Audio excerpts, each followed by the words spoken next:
In 1974, two bowls of potato salad split a Memphis family reunion down the middle. One was made by a grandmother from Mississippi. The other was made by her sister who had moved to Chicago 20 years earlier. They placed their bowls 4 feet apart on the same table and did not speak for the rest of the afternoon.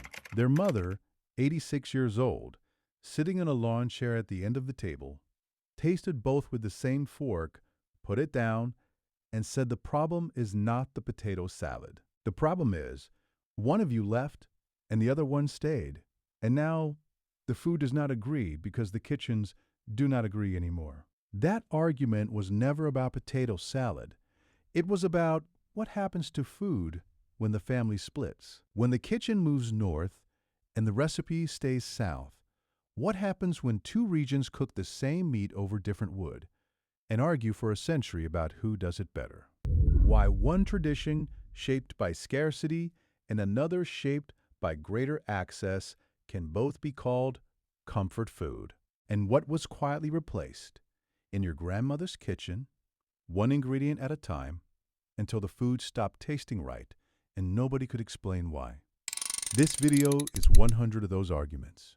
100 differences in Black cooking that nobody talks about, and every one of them can be understood through what that 86-year-old woman said at a folding table in Memphis. The food does not disagree. The kitchens do. Hit that subscribe button. We start in the South. In 1943, a Black woman from Greenville, Mississippi, unpacked a cast-iron skillet in a Chicago apartment and made the first pan of cornbread she had cooked since leaving home. She used the recipe her mother taught her, the skillet she carried in her trunk, and the hand measurements she had trusted since she was a girl. But when the bread came out, she tasted the corner and set it back on the plate. Her daughter said it tasted fine. The woman said, "That is because you never tasted the one from home." She blamed the cornmeal first, then the buttermilk, then the stove. But the real problem was bigger than all three. Number 20 on this list is the liquid from a pot of greens that was a full second meal in the South and became garbage in the North. Number 3 is the reason the recipes died with Grandma. And number 1 is not a dish at all. It is the single thing that changed every dish on this list the moment the train crossed the state line. Hit that subscribe button. Here are the 25 things that changed in Black cooking during the Great Migration. Number 25. The cornbread and the sugar fight. In the rural South, cornbread was baked in cast iron with no sugar. Stone-ground cornmeal, salt, an egg, buttermilk, and a spoonful of lard melted in the hot pan before the batter went in. The bread came out with a crust on the bottom that shattered when you bit through it. The cornmeal was fresh, full fat, and milled locally. When Black families arrived in the North, the local cornmeal was degerminated and bland, so the women who baked with it started adding sugar to replace the sweetness the germ had carried. Within a generation, Northern cornbread was sweet and cakey, and the Southern women who tasted it said, "That is not cornbread, that is cake." A grandmother in Memphis refused to eat cornbread at her daughter's apartment in Detroit because the daughter had started using Jiffy Mix. The grandmother said the box ruined it. The daughter said the box was all the store carried. Both were right. The cornmeal that made Southern cornbread possible never appeared on Northern grocery shelves. Number 24. Home-rendered lard replaced by Crisco. Every Southern kitchen had a jar of lard on the stove, rendered from the fat of the family's own hog, strained through cheesecloth, and stored in a tin. Lard had a high smoke point, produced a crispier crust than any vegetable shortening, and carried a faint pork flavor that seasoned everything it fried. The fried chicken tasted like lard. The cornbread tasted like lard. The pie crust tasted like lard. In the North, there was no hog to render. Crisco arrived in a blue can and promised a cleaner, modern alternative. Within a decade, the jar of lard disappeared from the Northern Black kitchen, and a whole layer of flavor went with it. A woman in Birmingham who moved to Cleveland in 1945 said the first thing she noticed was that the food tasted flat. Not bad, flat. She could not identify what was missing until she went home for Christmas and tasted her mother's fried chicken made in the same lard that had been on that stove since before the war. Number 23. Creek-caught catfish replaced by the Friday fish fry. In the South, the uncle who fished the creek Saturday morning and fried the catch by sundown was feeding the cookout for free. The catfish was hours old when it hit the cornmeal. The flesh was firm, the flavor was clean, and the cost was nothing but time and a hook. In the North, there was no creek. Fish became something you bought, and the church fish fry in the storefront window replaced the uncle at the creek bank. The cornmeal dredge survived the move, but the fish inside it changed from fresh caught to frozen, from hours old to months old. A man in Pine Bluff who had been fishing since he was 8 moved to Detroit in 1948 and said the hardest part of the move had nothing to do with the job or the apartment. The hardest part was the fish. The frozen catfish from the store fried up soft where the creek fish fried up firm, and the difference was freshness that no freezer could preserve. If those first 3 entries sounded like small changes, the ones ahead are where the kitchen starts losing things it cannot get back. Number 22. The whole hog replaced by the butcher counter. In the South, a family killed a hog once a year, usually in November after the first hard frost. The entire animal was used across the following months. The hams were smoked and the shoulders were cured. The belly became bacon, the fat was rendered into lard, and the intestines became chitterlings. The feet were pickled. The jowl seasoned the greens. The tail went into the bean pot. One animal fed a family for the better part of a year, and the knowledge required to butcher, cure, salt, smoke, and store every part was passed from one generation to the next at the hog killing itself. In the North, the hog kill had no equivalent. A family bought the cut they could afford from the butcher counter. The shoulder came already separated. The feet came in a jar. The chitlins came frozen in a bucket. The whole animal knowledge, how to break down a carcass, which cuts to salt, which to smoke, how long to hang the hams, vanished in one generation because there was no hog to practice on. A man in rural Mississippi who had butchered a hog every November since he was 14 moved to the south side of Chicago in 1946. His son, born in Chicago, never saw a whole hog until he visited Mississippi at age 22. The grandson, born in the same Chicago apartment, does not know that his grandfather could break down a 200-pound animal in under an hour using 3 knives and a knowledge of anatomy that no butcher school taught. The skill lived in the man, and the man lived in a city that had no use for it. Number 21.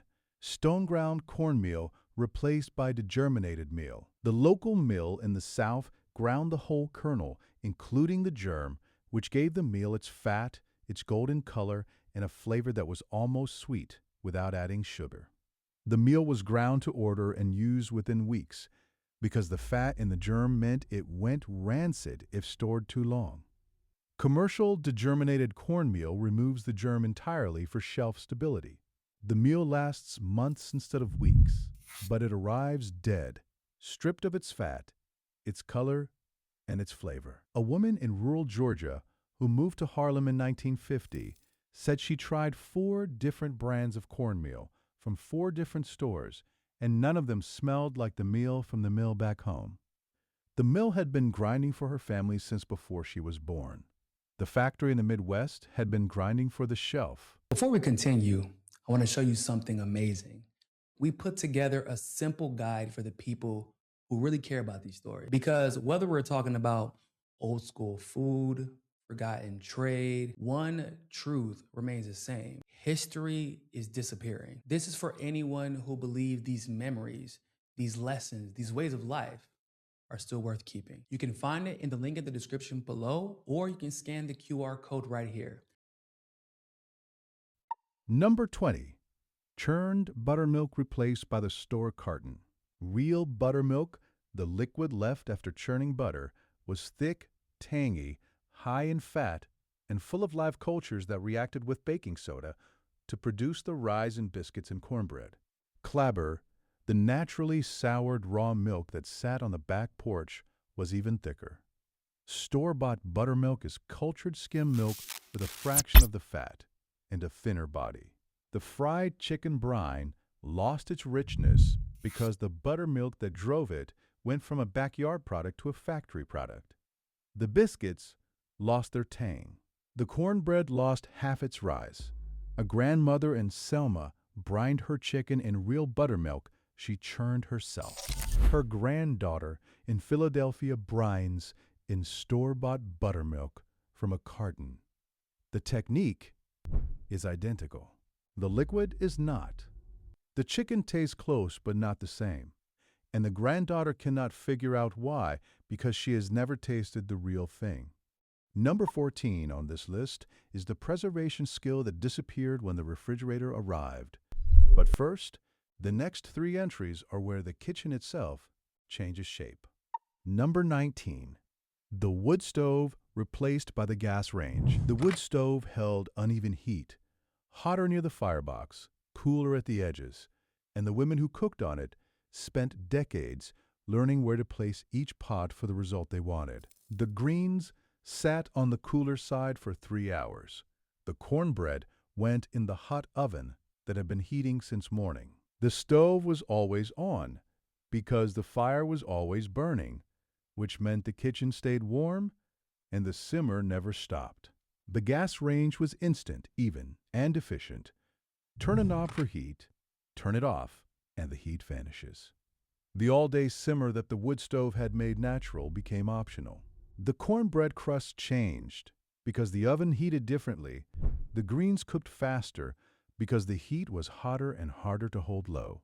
A woman in Montgomery who moved to Newark in 1951 said the gas stove cooked too fast. She turned it to the lowest setting and it was still hotter than the cool side of her mother's wood stove. She spent a year learning how to make the new stove behave like the old one and never fully succeeded. Number 18. The smokehouse replaced by the shelf. In the South, the smokehouse was a small outbuilding where hams, bacon, sausage, and shoulders hung from hooks in a constant haze of hickory or pecan smoke. The meat cured over weeks, losing moisture, concentrating flavor, and developing a bark that no commercial process has replicated. The smokehouse was a year-round preservation system. Meat smoked in November was still being eaten in March. In a third-floor apartment in the Bronx, there was no smokehouse. There was no yard for one. Home-smoked hams became packaged cured meat off a grocery shelf. The difference between the two went beyond flavor. It came down to time. Smoked meat is slow. Packaged meat is instant. A man in Hemingway, South Carolina, who moved to Brooklyn in 1947, said the thing he missed most was walking into the smokehouse in January and pulling down a ham his father had hung in November. The smell of that building was the smell of home, and it could not be found anywhere in New York City. The smokehouse served as more than a building. It was a time machine. Walking into it in January put a man in the same room with meat his father had hung in November, seasoned by smoke from wood his grandfather had split the year before. Every ham in that building carried 3 generations of handling. The grocery shelf carried a barcode. Number 17. Foraged spring greens replaced by store collards. Spring greens in the South meant walking out the back door and picking what the land offered. Poke salette, dandelion greens, lamb's quarter, wild cress, creasy greens. The foraging knowledge was specific. Which plants were safe, when to pick them, how to prepare them to remove bitterness or toxins. Poke salad required boiling in 3 changes of water before it was safe to eat, and the women who cooked it knew the technique the way they knew their own name. In the North, there was no land to forage. Greens meant whatever the grocery store stocked, which was collards and maybe turnip greens if the store served a black neighborhood. The wild greens vanished from the kitchen entirely. A woman in rural Alabama who moved to Philadelphia in 1944 never found poke salad in any northern store. She asked once at the market and the grocer looked at her like she was speaking a different language. She was. The language of the land does not translate to the language of the shelf. If you have been watching this long and thinking about your own family's kitchen, the Grandma Made Away collection has the Southern recipes, the cornbread with no sugar, the 3-hour greens, the fried catfish dredge, the real buttermilk brine, written down the way they were made before the migration changed them. The link is in the description. Number 16, cane syrup and sorghum replaced by white sugar and caro. The Southern sweeteners were thick, dark, and mineral-rich. Cane syrup boiled down from sugarcane juice, sorghum pressed from the stalks of sorghum grass grown in the yard. Those sweeteners defined the flavor of pies, yams, gingerbread, and the syrup poured over biscuits at breakfast.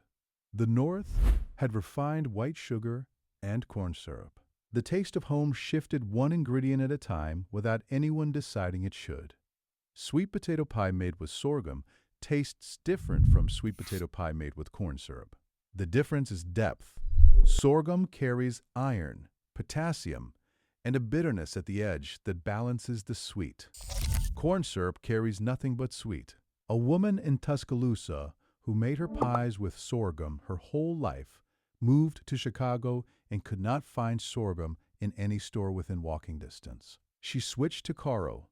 Her daughter grew up on caro pies and called them delicious. The pies were delicious, but they were also missing a layer that the daughter would never know existed. Number 15. Pot liquor saved as a second meal, replaced by pot liquor forgotten. The liquid at the bottom of a southern greens pot, dark, mineral-rich, collagen-heavy from the ham hock, was saved in a mason jar and sopped with cornbread or drunk from a cup. The liquid served as a second meal from the same pot. The pot liquor contained iron, calcium, and vitamins extracted by 3 hours of slow cooking that no quick method could replicate. In the North, with food easier to come by, the practice faded.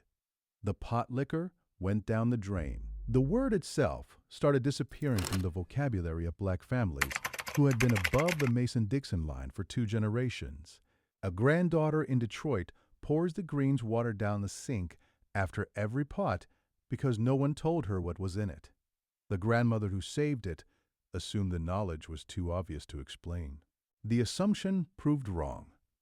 The knowledge vanished. The pot liquor that fed 2 meals from one pot was the most efficient nutritional system in the Southern black kitchen. And it disappeared not because anyone rejected it, but because nobody told the next generation. It existed.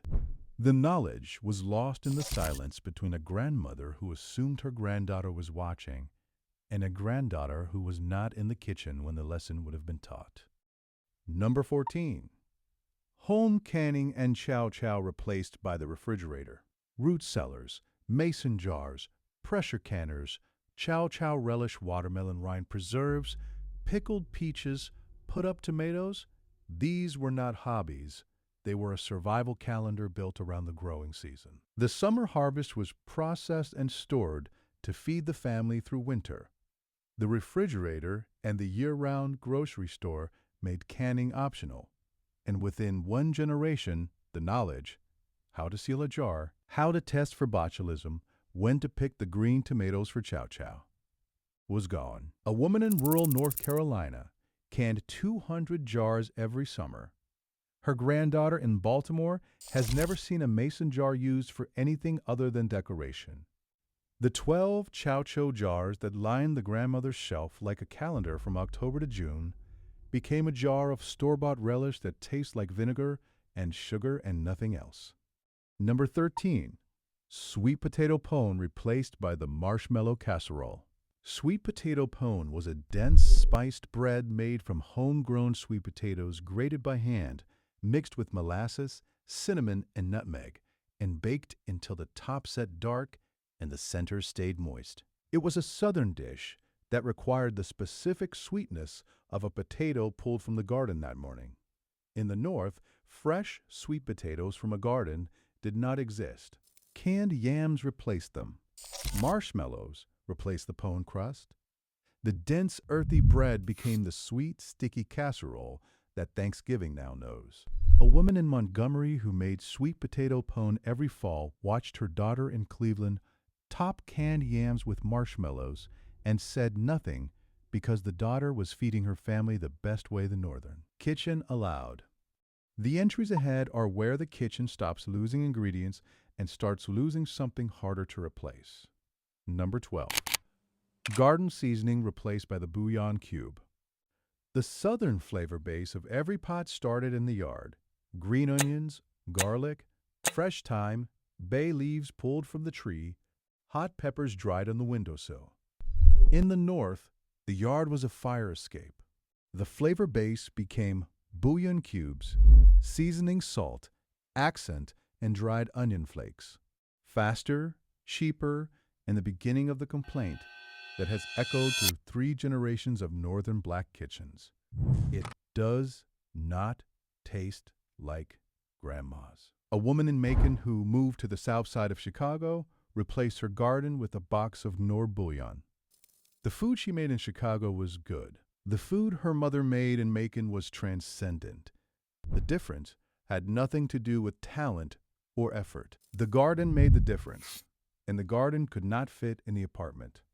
The bouillon cube solved the immediate problem of flavor in a kitchen without a yard. What it could not solve was the complexity that fresh herbs and real garlic and peppers dried on a windowsill brought to a pot. A bouillon cube contains salt and MSG and a suggestion of flavor. A garden contains the actual thing. The suggestion and the thing are not interchangeable, and the generation that grew up on the suggestion never tasted the thing it was suggesting. Number 11. Chitterlings free from the hog kill replaced by chitterlings as a holiday expense. On hog killing day in the South, the intestines were a free byproduct. Cleaned, boiled, and fried, they cost nothing but labor. In the North, chitterlings came in a frozen bucket from the grocery store at a price per pound that would have baffled the women who once got them for nothing. A holiday dish that had been the cheapest thing on the table became one of the most expensive. The flavor stayed. The context changed completely. What had been the most humble food in the Southern kitchen became a Northern luxury. Number 10. The backyard pit replaced by the rib joint. Apartment living ended the dug pit and the welded oil drum smoker. You cannot build a fire in a courtyard on the 3rd floor. Barbecue moved out of the family yard and into the storefront. The rib joint, the takeout window, the smoke shack on the corner. The food at the best of those joints was excellent. But something shifted when barbecue moved from something the family tended all night to something the family purchased through a window. The pitmaster was no longer the uncle in the yard. The pitmaster was a stranger behind a counter. A man in Jackson, Mississippi, who moved to the west side of Chicago in 1950, said the ribs from the rib joint were good, but they were not his ribs. The smoke did not come from his fire, the rub was not his father's recipe, and eating them felt like visiting someone else's memory. Number 9. Game meat replaced by chicken and beef. Possum, rabbit, squirrel, deer, and wild turkey fed southern black tables for generations. The men who hunted them knew the land the way the women who cooked them knew the stove. In the North, you cannot hunt in Chicago. You cannot trap in Harlem. The protein narrowed to what the grocery store sold: chicken, beef, pork. An entire category of food knowledge vanished when the land that supported it was left behind. A man in rural Alabama who could clean a rabbit in 4 minutes moved to Detroit and never touched wild game again because there was no wild game to touch. His grandson has never eaten rabbit and does not know that his grandfather fed a family of 7 on it twice a week for less than the cost of a bus fare. The protein landscape of the Southern Black Kitchen was built on what the land provided for free: rabbit trapped in the yard, squirrel shot in the woods, deer taken in the fall, catfish pulled from the creek. In the North, protein came from the store, and the store sold 3 things: chicken, beef, and pork. The variety collapsed. The cost increased. The skills that had provided free meat for generations became useless in a city where the only animal within walking distance was a pigeon. Number 8. All-day cooking replaced by the fast version. Southern Black women cooked over a wood stove that stayed lit all day. The greens simmered for 3 hours. The beans cooked from dawn. The rice steamed low while the chicken fried. The kitchen ran from 5 in the morning until the last plate was washed. Northern Black women worked factory shifts, domestic jobs, and double schedules that left no time for an all-day kitchen. The 3-hour greens became the 1-hour greens. The dried beans became canned beans. The from-scratch cornbread became the box mix. The shortcuts were not laziness. They were survival in a different form. Identical women making identical food under conditions that had compressed the clock to a fraction of what the Southern kitchen had allowed. The food was close. The time was not. And time was the ingredient that could not be replaced by anything on a shelf. A woman in Valdosta who cooked for 6 hours every day moved to the Bronx and worked a double shift that left her 45 minutes between arriving home and putting food on the table. 45 minutes was enough for canned beans, boxed cornbread, and a quick fry.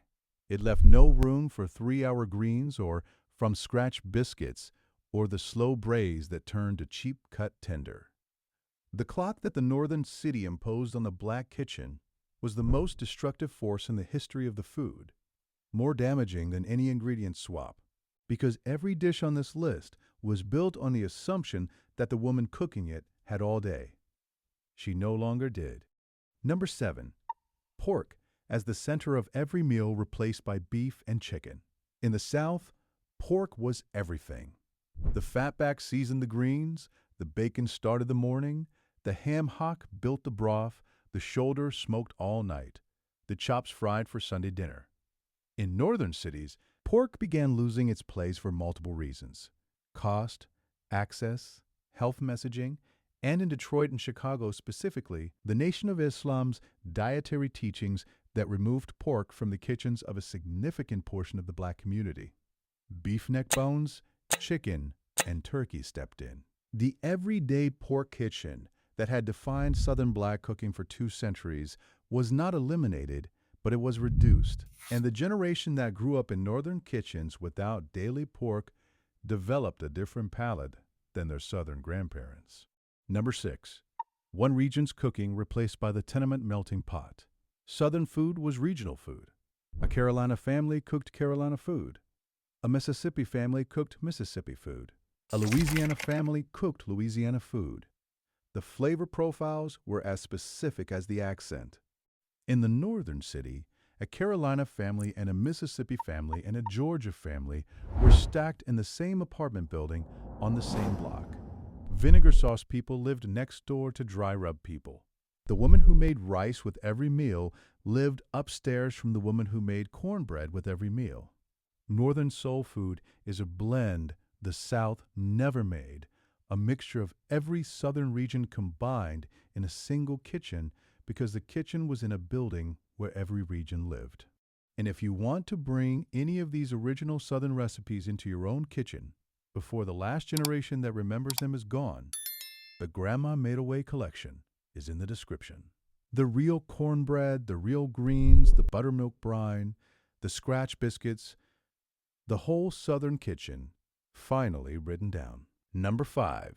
Home food replaced by the soul food restaurant. In the South, this food had no name. It was just cooking what your mother made, what her mother made.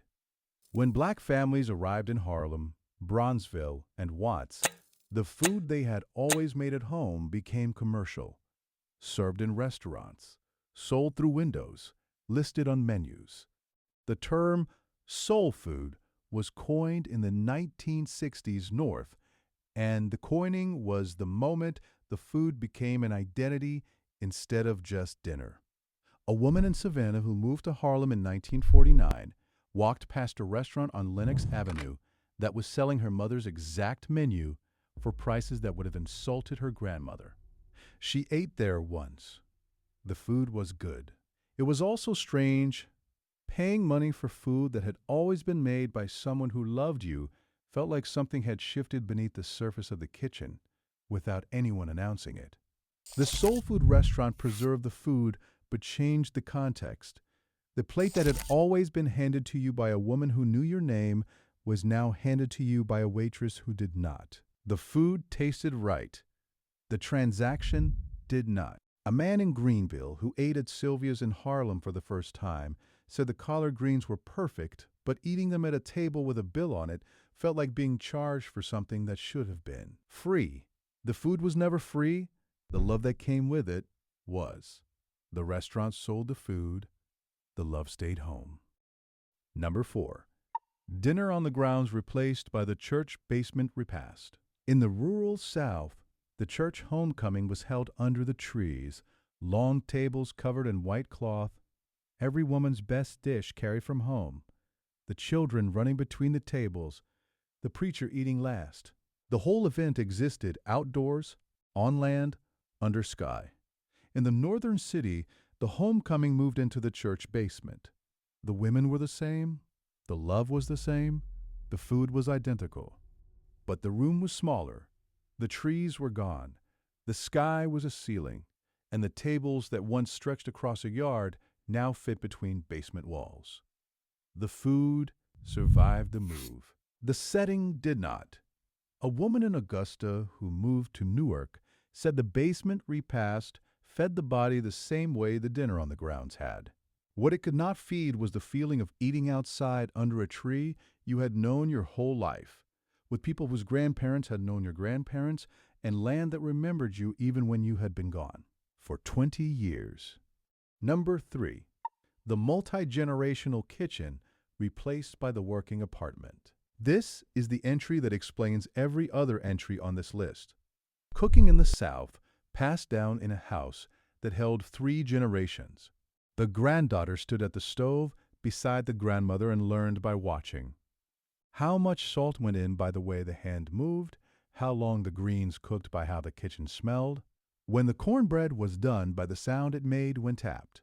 The knowledge lived outside any recipe. Proximity carried it. In a small northern apartment with both parents working factory or domestic jobs, the kitchen was empty during the hours when cooking would have been taught. The grandmother was either back in the South or working her own shift. The chain that had transferred cooking knowledge for 200 years depended on a granddaughter standing beside a grandmother in a kitchen with time. And the northern migration removed 2 of those 3 things, the grandmother and the time. The recipes died with Grandma because Grandma was either back in Mississippi or working her own shift in a house on the other side of the city. The kitchen was empty during the hours when cooking would have been taught. Nobody was watching when the last woman who knew the method stood at the stove. A grandmother in Natchez cooked every day of her adult life with her daughter standing beside her at the counter. Her daughter moved to Chicago in 1952 and cooked in an apartment where no one watched because no one was home. Her granddaughter, raised in that apartment, learned to cook from a box. 3 generations, the first taught by standing beside. The second taught by doing alone. The third taught by reading instructions printed by a company that had never tasted the food the instructions were trying to replace. Number 2. What did not change? Black-eyed peas on New Year's Day for luck. Cooked in every northern apartment identically to the way they were cooked in every southern kitchen. Because luck was the one thing no family was willing to risk by skipping the tradition. Hoppin' John with rice and peas and a piece of salt pork. The pot started before midnight and the first bowl served before noon. The Sunday dinner that stayed the anchor, no matter what city the family landed in. The one meal of the week that was made from scratch, even when every other meal came from a can, or a box, or a takeout window. Sunday dinner held because Sunday was the one day the working kitchen had time, and the women who cooked it refused to let the one day that still felt like the South become another day that felt like the North. These traditions survived because the people who carried them decided they were non-negotiable. Everything else on this list was negotiable. These two were not. Number 1, the food did not change. The distance did. Every entry on this list is identical food made further from its source. The cornbread is an identical recipe made with cornmeal that traveled further from the mill. The greens are identical greens cooked without the pot liquor knowledge that traveled with the woman who saved it. The fried chicken is an identical brine made with buttermilk that traveled further from the churn. The barbecue is identical smoke made without the pit that could not travel at all. The Great Migration did not kill black Southern cooking. It moved it away from the garden, the hog, the smokehouse, the mill, the creek, the wood stove, and the yard. Every flavor that was lost between the South and the North was lost because the ingredient, the tool, or the time that produced it was rooted in a place the family could not carry on the train. The woman carried the recipe in her memory. The recipe was perfect. The kitchen she arrived in did not have what the recipe required. The woman adapted. Her daughter adapted further. The granddaughter adapted further still. By the third generation, the food was good, but it tasted different, and nobody could explain why, because the thing that had changed was not the recipe. The thing that had changed was the distance between the food and the ground it came from. That distance is the answer to every question this video asked. Distance is why the cornbread tastes different, why the greens taste different, why the chicken tastes different.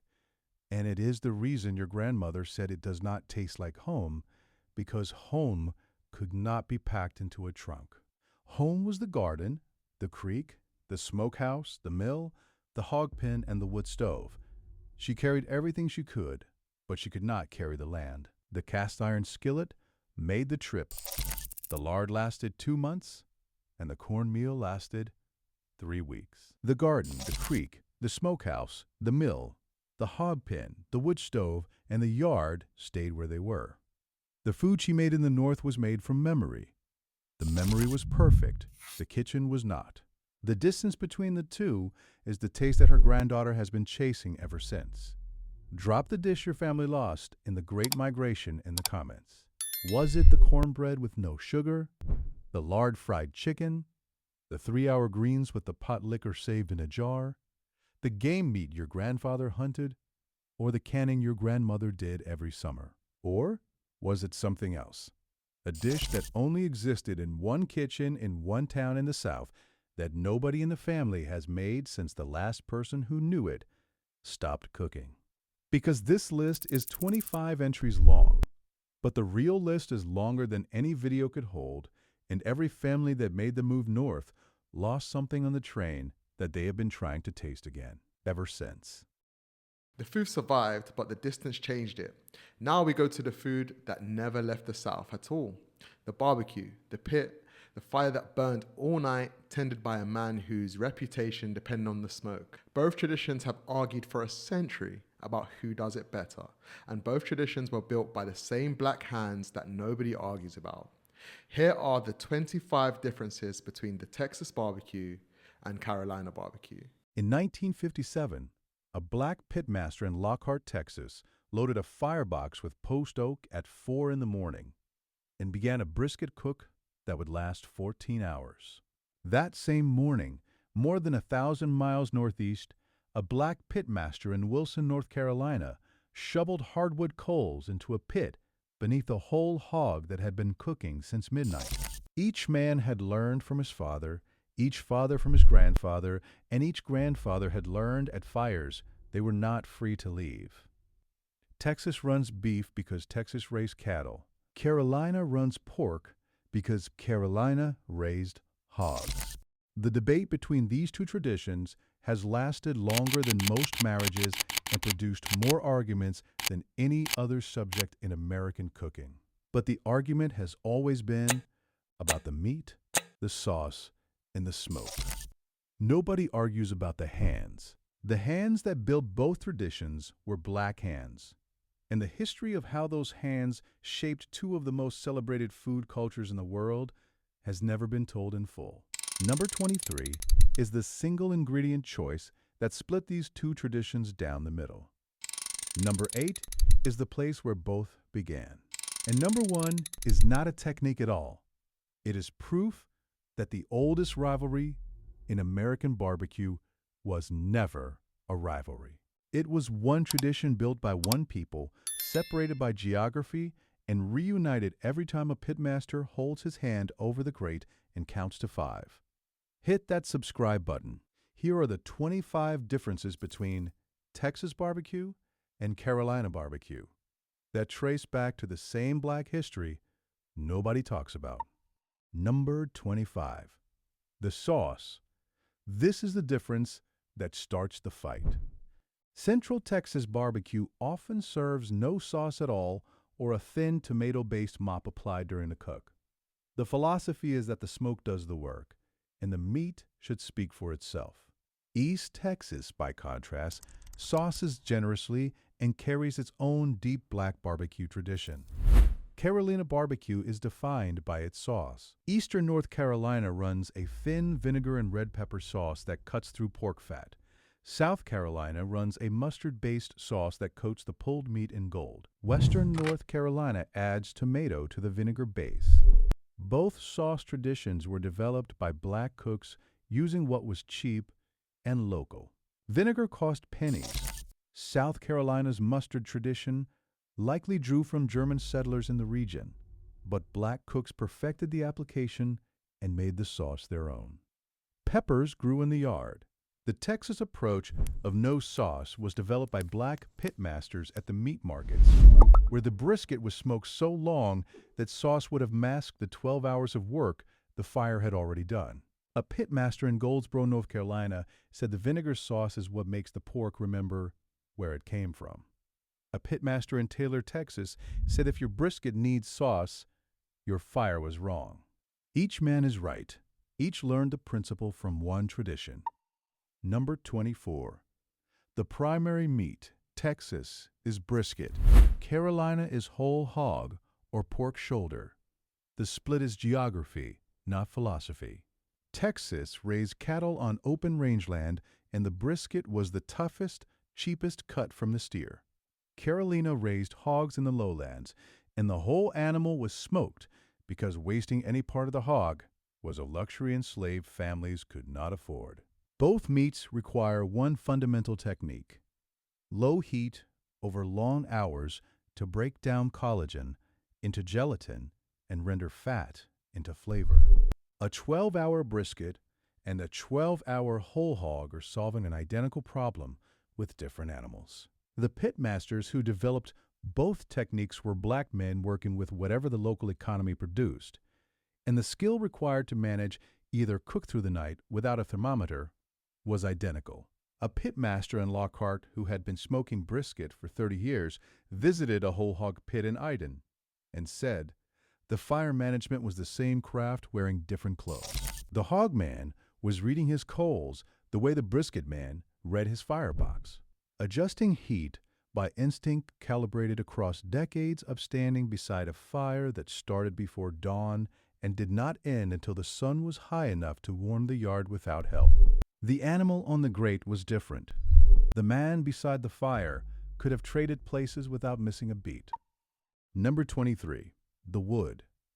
Post oak primarily in Central Texas. Hickory and oak primarily in Carolina.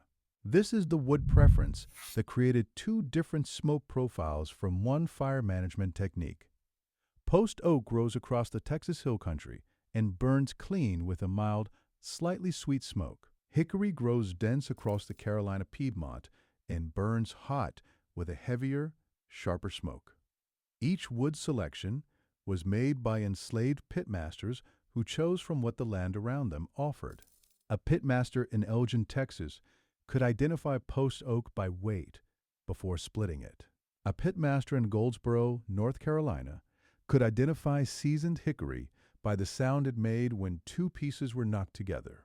Both calibrations were learned over decades at fires that started before dawn, and neither man read the knowledge from a book. If the wood, the meat, and the sauce are the three pillars of the argument, the entries ahead are where the technique starts revealing who built it. Number 20. 2. The rub. Texas runs the Dalmatian, salt, and coarse black pepper only, trusting the post-oak smoke to provide the rest of the flavor. Traditional Eastern Carolina whole hog relies less on a dry rub and more on a vinegar and pepper seasoning applied during or after the cook. Piedmont and backyard traditions use dry seasonings, but the defining Carolina flavor comes from the sauce, not the rub. The Texas approach seems simpler, but the simplicity is deceptive. With only 2 ingredients, every flaw in the meat and every mistake in the fire is exposed. The rub hides nothing. Carolina's approach trusts the smoke and the vinegar to build flavor in stages rather than layering it all through a rub. The bark that forms on a whole hog comes from the interaction between rendered fat, smoke, and the acid in the vinegar based rather than from a heavy spice coating. Both approaches were developed by black pitmasters who could not afford to ruin a piece of meat, and the divergence came from the animal, not the ambition. Beef carries bold flavor in its fat. Pork is milder and absorbs seasoning from liquid sauces more readily. The rub followed the meat, and the meat followed the land. A pitmaster in Taylor, Texas, rubbed his briskets with nothing but coarse salt and 16-mesh black pepper, and said adding anything else would be lying about what the smoke did. His cousin in Hemingway, South Carolina, rubbed his shoulders with a blend of 12 seasonings he mixed himself and kept in an unmarked jar in his garage. When the two men cooked together at a family reunion one summer, the cousin tasted the brisket and said, "How do you get that much flavor from 2 ingredients?" The Taylor man pointed at the firebox and said, "The 3rd ingredient has been burning since 4 this morning." The rub was different. The principle was identical. Let the fire finish what the hand started. Number 21. The pit. The Texas offset smoker is a horizontal steel cylinder with a firebox welded to one end. Heat and smoke travel from the firebox through the cooking chamber and out the chimney. The meat sits beside the fire, never above it. The Carolina pit is older, simpler, and closer to the ground. A rectangular pit dug or built from cinder blocks with steel grates laid across the top. Coals are shoveled from a separate burn barrel and placed beneath the meat. The heat comes from below, the smoke rises through the grate and into the animal. Both pit designs trace back to a common origin. Enslaved black men on plantations dug pits in the ground and cooked whole animals over coals for gatherings they were not invited to eat at. The Texas offset evolved from that pit when steel became available. The Carolina pit stayed closer to the original because the original worked, and the men who used it saw no reason to change what their grandfathers had perfected. A pitmaster in Lockhart said his offset smoker was a hole in the ground turned sideways. He was not wrong. Number 20. Slicing versus pulling. Texas brisket is sliced against the grain with a long knife. The slice reveals the smoke ring, the rendered fat, and the bark in a single cross-section. Carolina pork is pulled by hand, the meat torn along the grain into shreds that absorb the vinegar sauce. Both techniques were developed to serve large crowds at gatherings. A knife is faster for a dense cut like brisket. Pulling is necessary for a whole hog where different muscles run in different directions, and the only tool that can navigate them properly is a pair of hands that have pulled 1,000 hogs. A pitmaster in Kinston, North Carolina, said, "Pulling pork is a conversation with the animal. The hands find the grain, and the grain tells the hands which direction to pull. A knife does not listen. Hands do. The pull technique in Carolina was developed for whole hog cooks, where the pitmaster needed to serve 200 people from a single animal in under an hour. Using a knife would have taken too long and wasted meat stuck to the bone. Pulling extracted every shred from every joint, and the hands that did it moved through the carcass the way a musician moves through a familiar song, finding the next note by feel rather than sight. A pitmaster in Wilson, North Carolina, could pull a whole hog in 20 minutes. His hands had memorized the anatomy of the animal, across 500 cooks, and the grain of every muscle told his fingers which direction to tear. Number 19. The sides. Texas serves brisket on butcher paper with white bread, dill pickles, sliced raw onion, and sometimes a scoop of pinto beans. The sides are minimal because the meat is the focus. Carolina serves pulled pork on a plate with coleslaw, hush puppies, cornbread, and baked beans.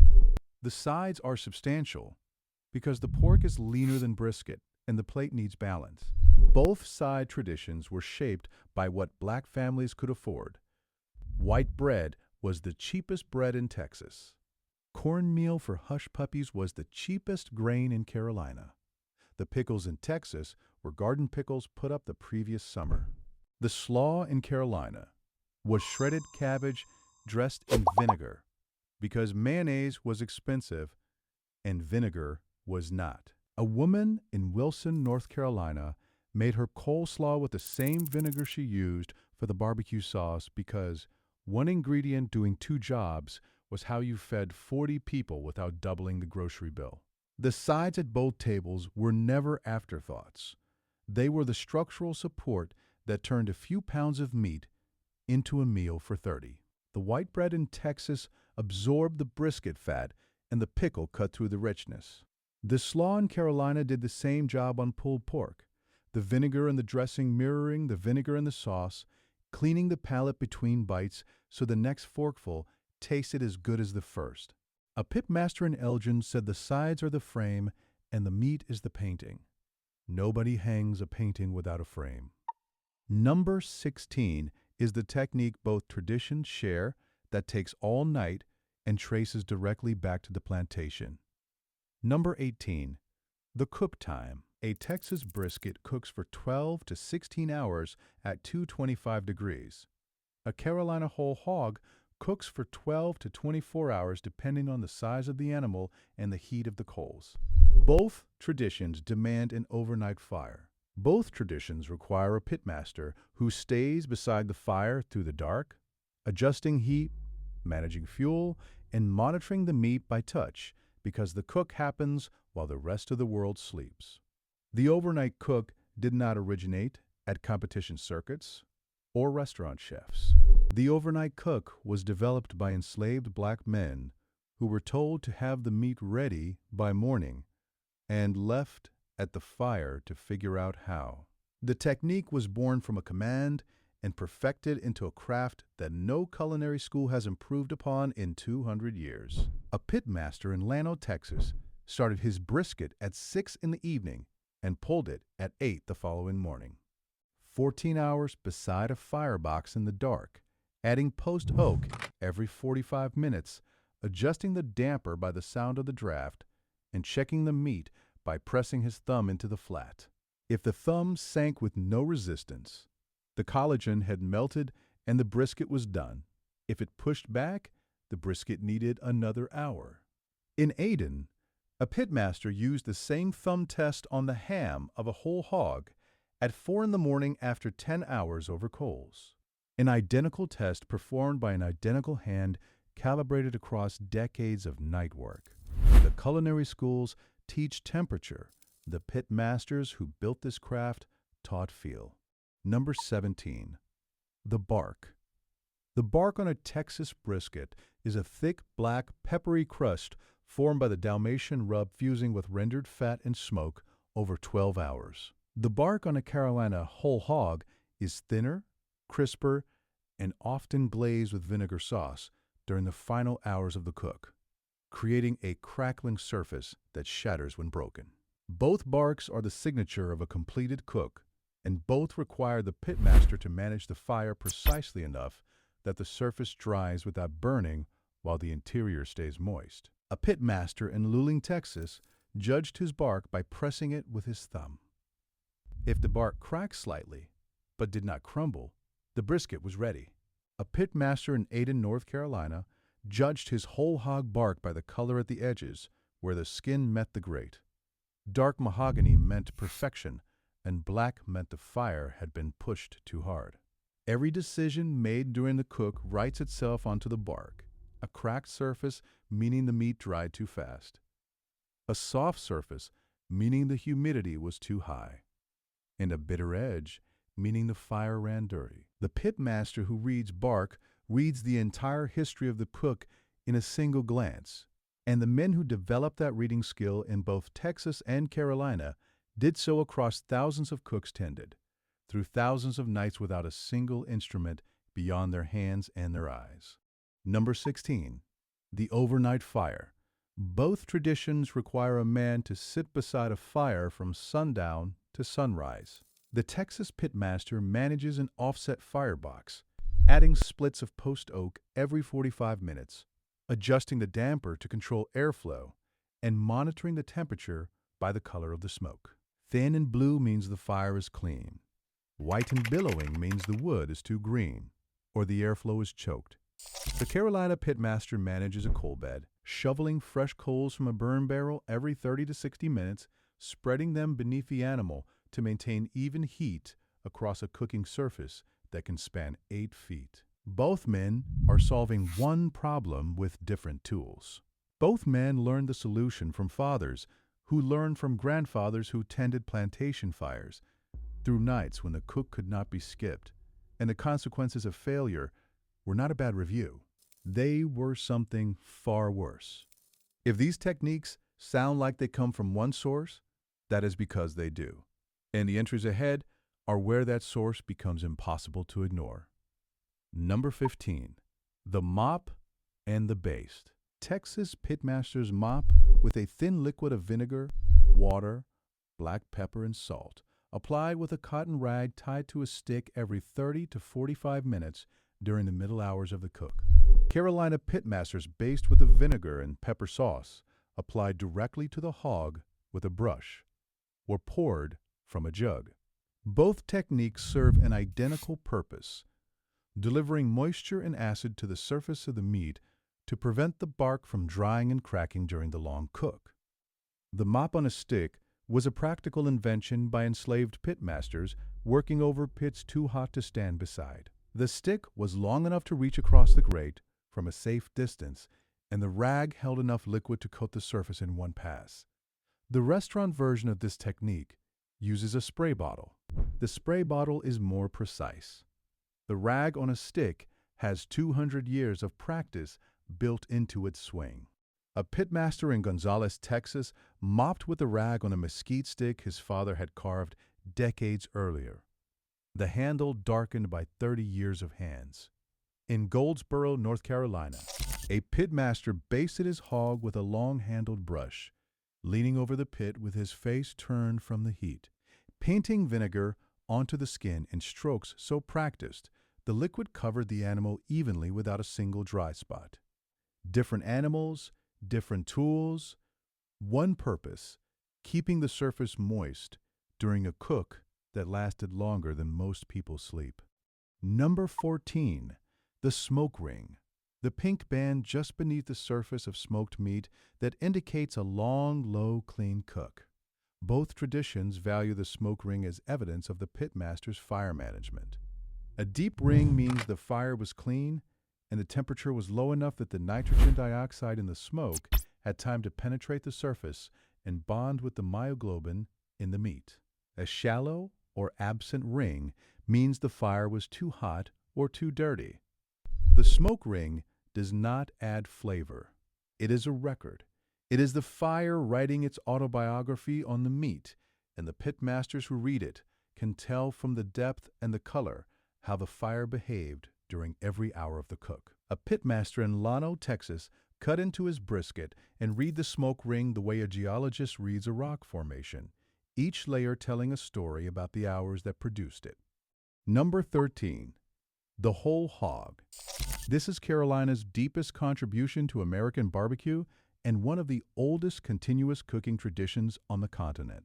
A pitmaster selects the hog weeks in advance. The animal is butterflied, opened flat, and placed skin side up over a bed of hardwood coals. The cook runs 12 to 24 hours. The pitmaster manages every section of the animal independently. Because the shoulder is thicker than the loin, the ham is denser than the belly, and each section reaches doneness at a different rate. The whole hog tradition was built by enslaved black men on Carolina plantations, where the entire animal was cooked for gatherings that sometimes fed 300 people. The skill required to manage a 200-pound animal over an open pit through the night, with no thermometer and no margin for error, is the highest expression of the craft. And the men who perfected it did so under conditions that no modern pitmaster would accept. A whole hog pitmaster in Iden managed a cook that started at 10 in the evening and ran until noon the following day. 14 hours beside a pit that stretched 8 feet long and 4 feet wide, shoveling coals from a burn barrel every 45 minutes, adjusting the coal bed beneath the shoulders where the meat was thickest, pulling coals away from the belly where the meat was thinnest, and monitoring the internal temperature by pressing a finger into the thickest part of the ham and reading the resistance. Firm meant more time. Soft, with a slight bounce, meant the collagen had surrendered. The whole hog is not a recipe. It is a 14-hour relationship between a man and an animal that no probe or timer can replace. Number 12. The Texas Meat Market. The commercial birthplace of Texas barbecue was the Central Texas Meat Market, established by Czech and German immigrant butchers in towns like Lockhart, Taylor, Elgin, and Luling in the late 1800s. The immigrants owned the markets. The black pitmasters ran the pits. The men who stood over the post oak fires and developed the techniques that defined Central Texas barbecue were almost exclusively black, and their names do not appear on the signs of the restaurants that now serve their food. A pitmaster in Taylor tended the pit at a meat market for 32 years. The market bore the owner's name. The smoke bore the pitmaster's hand. When the pitmaster retired, the owner hired another black man to tend the fire, because the owner understood that the barbecue was in the pitmaster, not in the building. The pitmaster came every morning at 3 and left every afternoon at 2. The 12 hours between those times produced the food that made the owner's family wealthy. The pitmaster received a wage. The owner built a legacy. The gap between the two runs through the center of Texas barbecue history like a fault line that everyone can see and nobody discusses. And if you want to learn the techniques these pitmasters developed, the original rubs, the mop sauce, the overnight fire management, the Grandma Made Away collection, and the Backyard Pitmaster Guide, have them finally written down. The link is in the description. Number 11. The serving style. Texas brisket is served on pink butcher paper, sliced to order, weighed on a scale, and sold by the pound. The paper is the plate. No utensils required.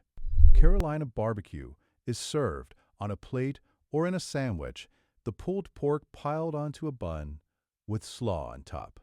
Both serving styles reflect the economics of the communities that developed them. Butcher paper was free at the meat markets. A plate costs money.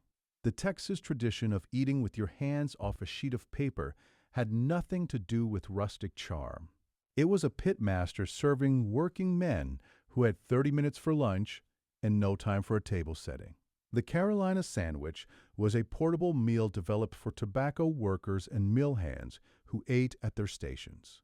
Both styles were built to feed laborers quickly and cheaply, and the black men who developed them understood that the people they were feeding had neither the time nor the money for formality. Number 10. The church barbecue. In both Texas and Carolina, the black church barbecue is the institution where the craft was kept alive between generations. The pitmaster who cooked for the church homecoming was cooking for God and for 300 people who would judge his fire with the specificity of competition judges. and the honesty of family. In Carolina, the church barbecue featured a whole hog cooked by a team of men who worked in shifts through the night. The animal butterflied over coals in a pit dug on the church grounds. In Texas, the church barbecue featured briskets and sausage links smoked in an offset by a pitmaster who started his fire at midnight Friday for a Saturday afternoon serving. Different animals, different pits. Both events were fundraisers, celebrations, and training grounds for the next generation of pitmasters. A young man in Greenville, Texas, learned to tend fire at a church barbecue at age 14.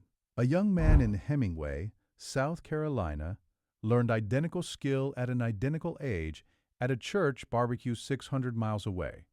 Neither knew the other existed. Both were carrying a single tradition forward. Number 9. The competition circuit.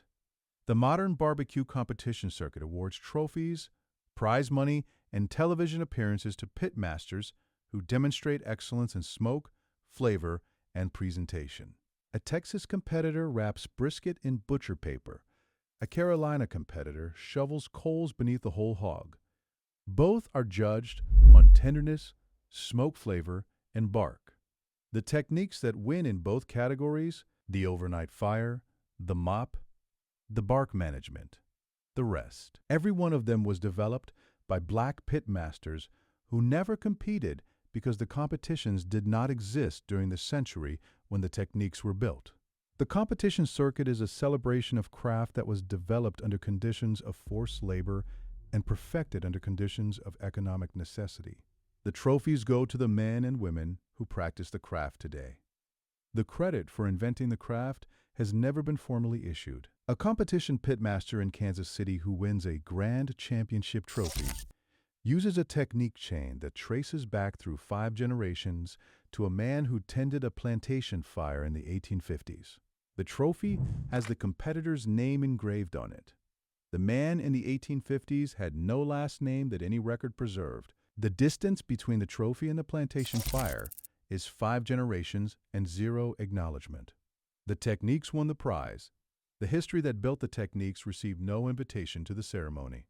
Number 8. The plantation pit. Both traditions began in one place. On plantations across the South, enslaved black men were assigned to cook whole animals over open pits for gatherings hosted by the families who owned them. The pit was a hole in the ground. The fuel was whatever hardwood was available. The cook lasted all night. The pitmaster stayed beside the fire until the meat was ready, because leaving the fire was not an option. The techniques developed at those pits, the coal management, the overnight tending, the mop sauce, the hand test for temperature, the knowledge of how different woods produce different smoke. All of it was carried forward by the men who survived enslavement and built their own pits in their own yards the day freedom allowed it. Texas barbecue and Carolina barbecue both trace to this pit. The animal, the wood, and the sauce were different. The fire was identical. The remaining entries are where the history settles into something the rivalry has never acknowledged. Number 7. The pitmaster lineage. In both traditions, the craft passes from father to son at the fire, without a book, without a video, without a class. From proximity. The son stands beside the father at 4 in the morning and watches how the wood is loaded, how the damper is adjusted, how the hand is held above the grate, and how the smoke is read by color and direction. The knowledge transfers through years of presence. In Texas, a pitmaster in Lockhart taught his son brisket exactly as his father taught him, the same way his grandfather taught his father, and the chain of hands reaches back to a man whose name nobody recorded, because the man was property and property does not receive credit in the historical record. The lineage in Carolina runs the same depth. The names at the beginning of the chain are missing from both traditions for one reason. Number 6. The women behind both traditions. The pitmaster gets a reputation, but the women in the kitchen behind him made the sides that completed the plate. The coleslaw, the beans, the cornbread, the potato salad, the hush puppies, and the pickles. In both Texas and Carolina, the barbecue was half meat and half everything else. And the everything else was made by women whose names are mentioned even less frequently than the pitmasters. A woman in Lockhart made potato salad for every church barbecue for 26 years. A woman in Goldsboro made hush puppies for every pig picking her family held since she was 19. Both women stood in kitchens adjacent to pits and produced food that was essential to the meal and invisible in the story. The pitmaster's name survives in the family. Number 5. The credit that went elsewhere. The Czech and German immigrants who owned the Central Texas meat markets are celebrated as the founders of Texas barbecue. The white restaurant owners who opened Carolina barbecue joints in the mid-20th century are credited with building the tradition. In both cases, the black pitmasters who developed the techniques, managed the fires, and produced the food that made those businesses famous were employees whose contributions were absorbed into the brand of the owner. A pitmaster in Taylor worked one pit for 3 decades. His brisket was the reason the line wrapped around the building. The restaurant bore the owner's last name. The pitmaster's last name appeared nowhere. This pattern repeats across both traditions and across the entire history of American barbecue. In Carolina, a white restaurant owner opened a barbecue joint using techniques taught to him by a black pitmaster who had been cooking whole hogs since he was 14. The restaurant became famous. The pitmaster continued cooking. His name appears in no article, no review, and no history of the establishment. When a food writer asked about the technique, the owner called it a family tradition. The family he meant was not the pitmaster's family. Number 4. What both traditions share that nobody acknowledges. The hand test, the overnight fire, the respect for the animal, and the belief that time is the most important ingredient. The understanding that the pitmaster's job is not to cook the meat, but to manage the fire and let the fire cook the meat. The refusal to rush. The knowledge that a brisket or a whole hog cannot be made faster by increasing the heat, only ruined. These shared principles are not coincidences. They are evidence of a common origin. 2 traditions that appear to disagree about everything: the meat, the sauce, the wood, the rub, the serving style agree completely about the relationship between the pitmaster and the fire. That agreement was not negotiated. It was inherited from one set of teachers at a shared fires in one century. Number 3. The pitmaster who was never named.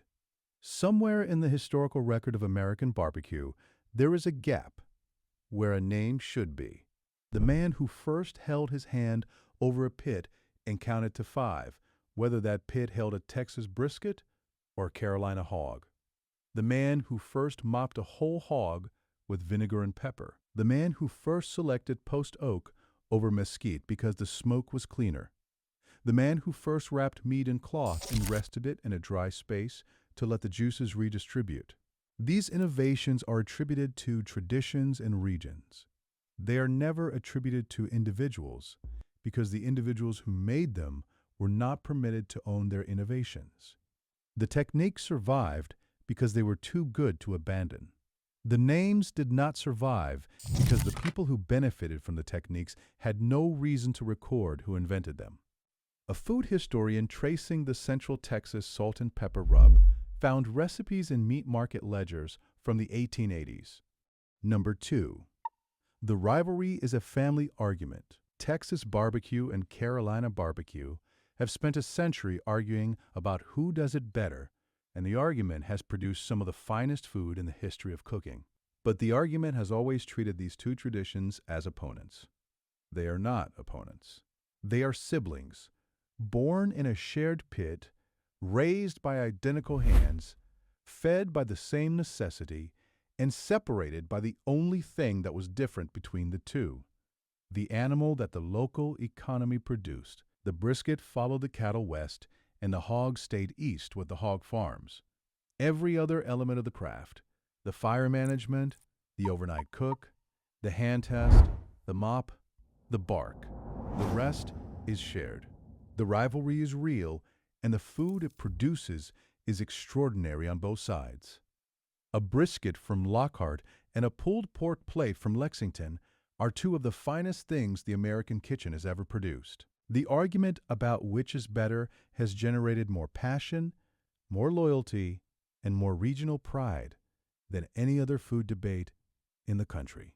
But the argument has always been conducted as though these two traditions developed independently, as though Texas barbecue and Carolina barbecue are competitors who arrived at excellence from different starting points. The starting point was a pit dug in the ground on a plantation, tended by a black man who was not free, cooking an animal he was not allowed to eat, using techniques he invented under conditions he did not choose. The foundation beneath the rivalry is one tradition, not two. And the sooner the rivalry acknowledges that, the sooner both sides can celebrate what they share instead of arguing about what makes them different. Every technique on this list was built by black men whose names were not recorded, whose contributions were absorbed into regional identities, and whose craft became the foundation of a multi-billion-dollar industry that is never formally acknowledged where the knowledge came from. The Grandma Made Away Backyard Pitmaster Guide is in the description. The techniques those men developed finally written down. Number 1. The fire was that fire. The biggest difference between Texas barbecue and Carolina barbecue is the animal. The biggest similarity is everything else. The fire management, the overnight commitment, the hand test, the mop, the patience, and the refusal to rush are all shared.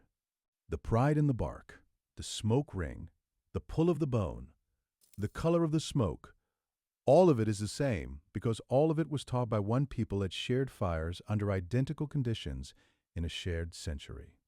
The rivalry between Texas and Carolina is geography arguing with hickory, post oak arguing with hickory, beef arguing with pork, salt and pepper arguing with vinegar and mustard. The hands that built both never argued because the hands knew what the debate has never acknowledged. Drop which side you stand on in the comments. Texas or Carolina, brisket or whole hog, post oak or hickory, salt and pepper or vinegar and mustard. But before you pick a side, remember that both sides were built by black hands, and the fire that started this argument is the same fire that will end it the day American barbecue finally credits the people who made it what it is.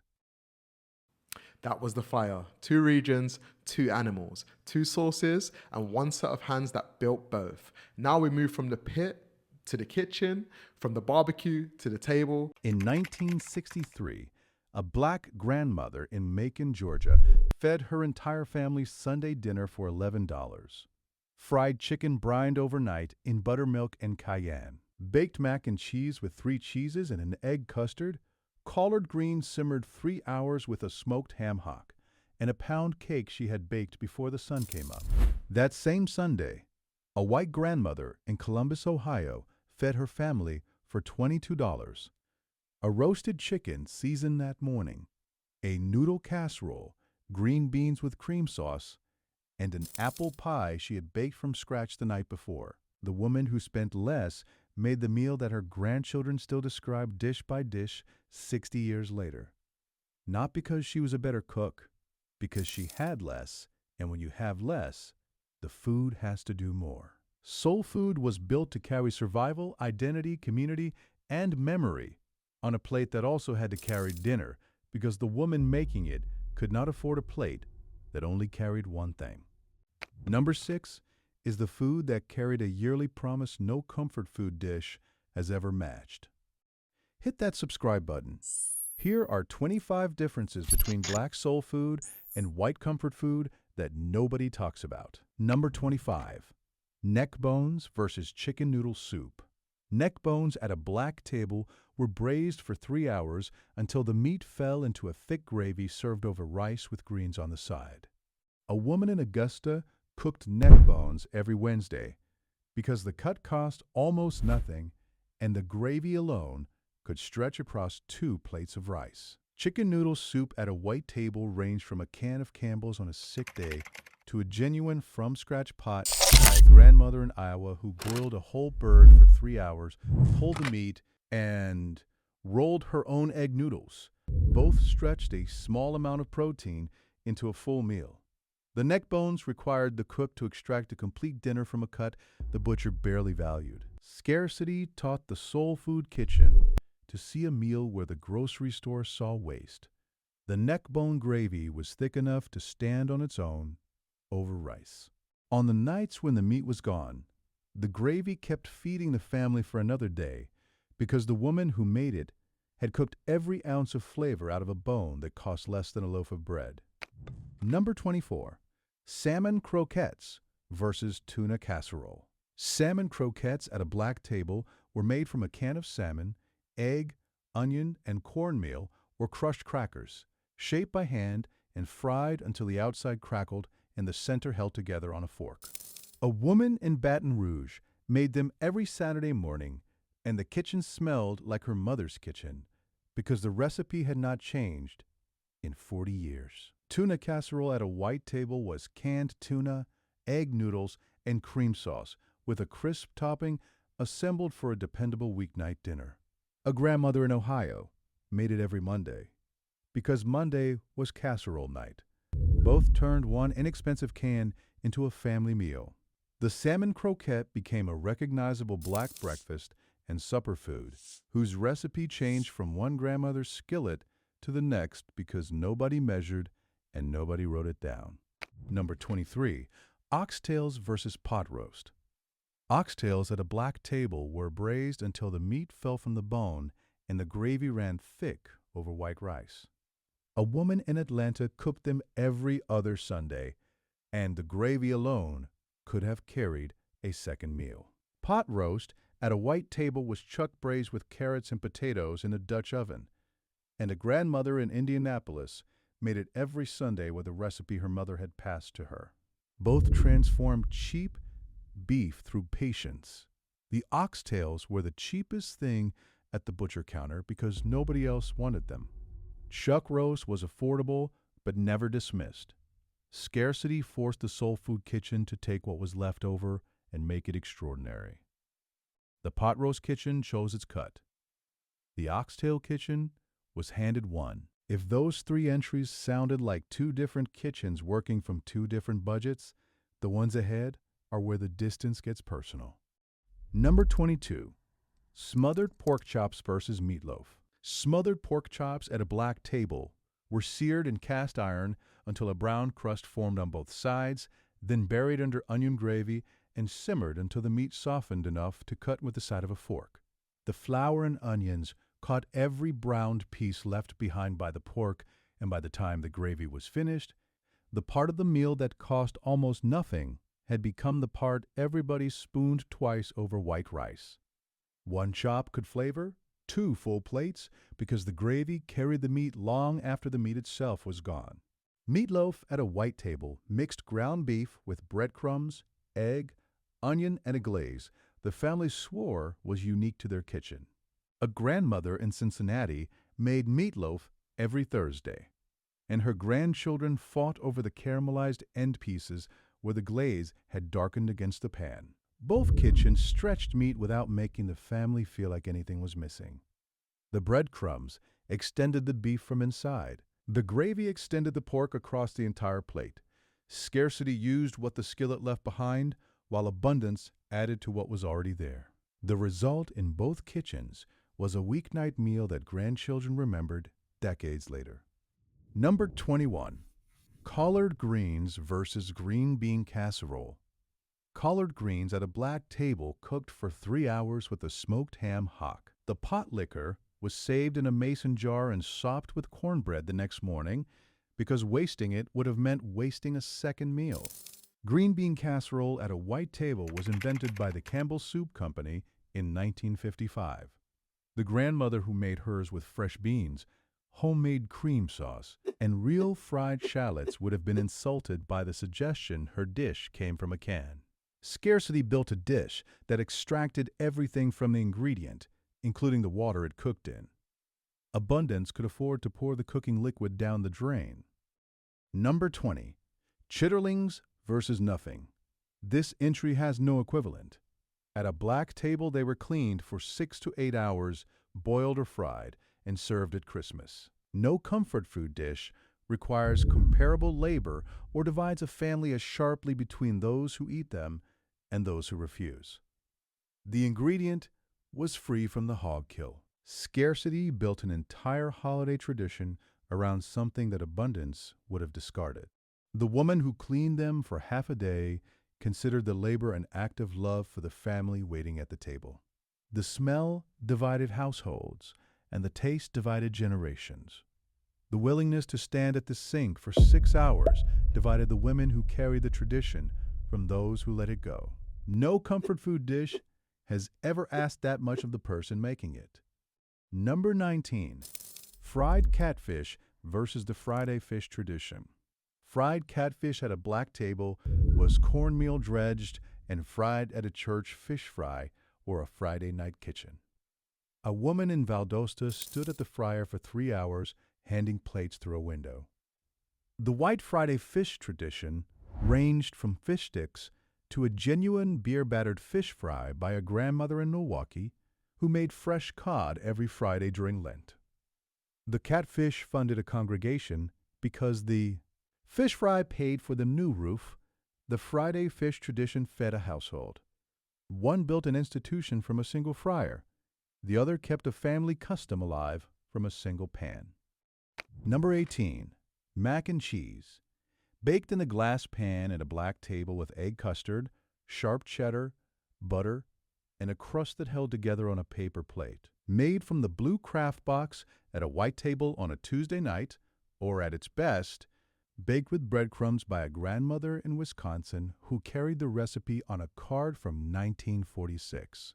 The soul food mac and cheese was more than a side dish. It was a reputation. A woman in Birmingham brought hers to every gathering for 22 years, and the year she brought something different, 3 women asked if something was wrong. When a woman had few things that were entirely hers, the food became her proof. The mac and cheese was a woman saying, "I built this, and you cannot take it from me."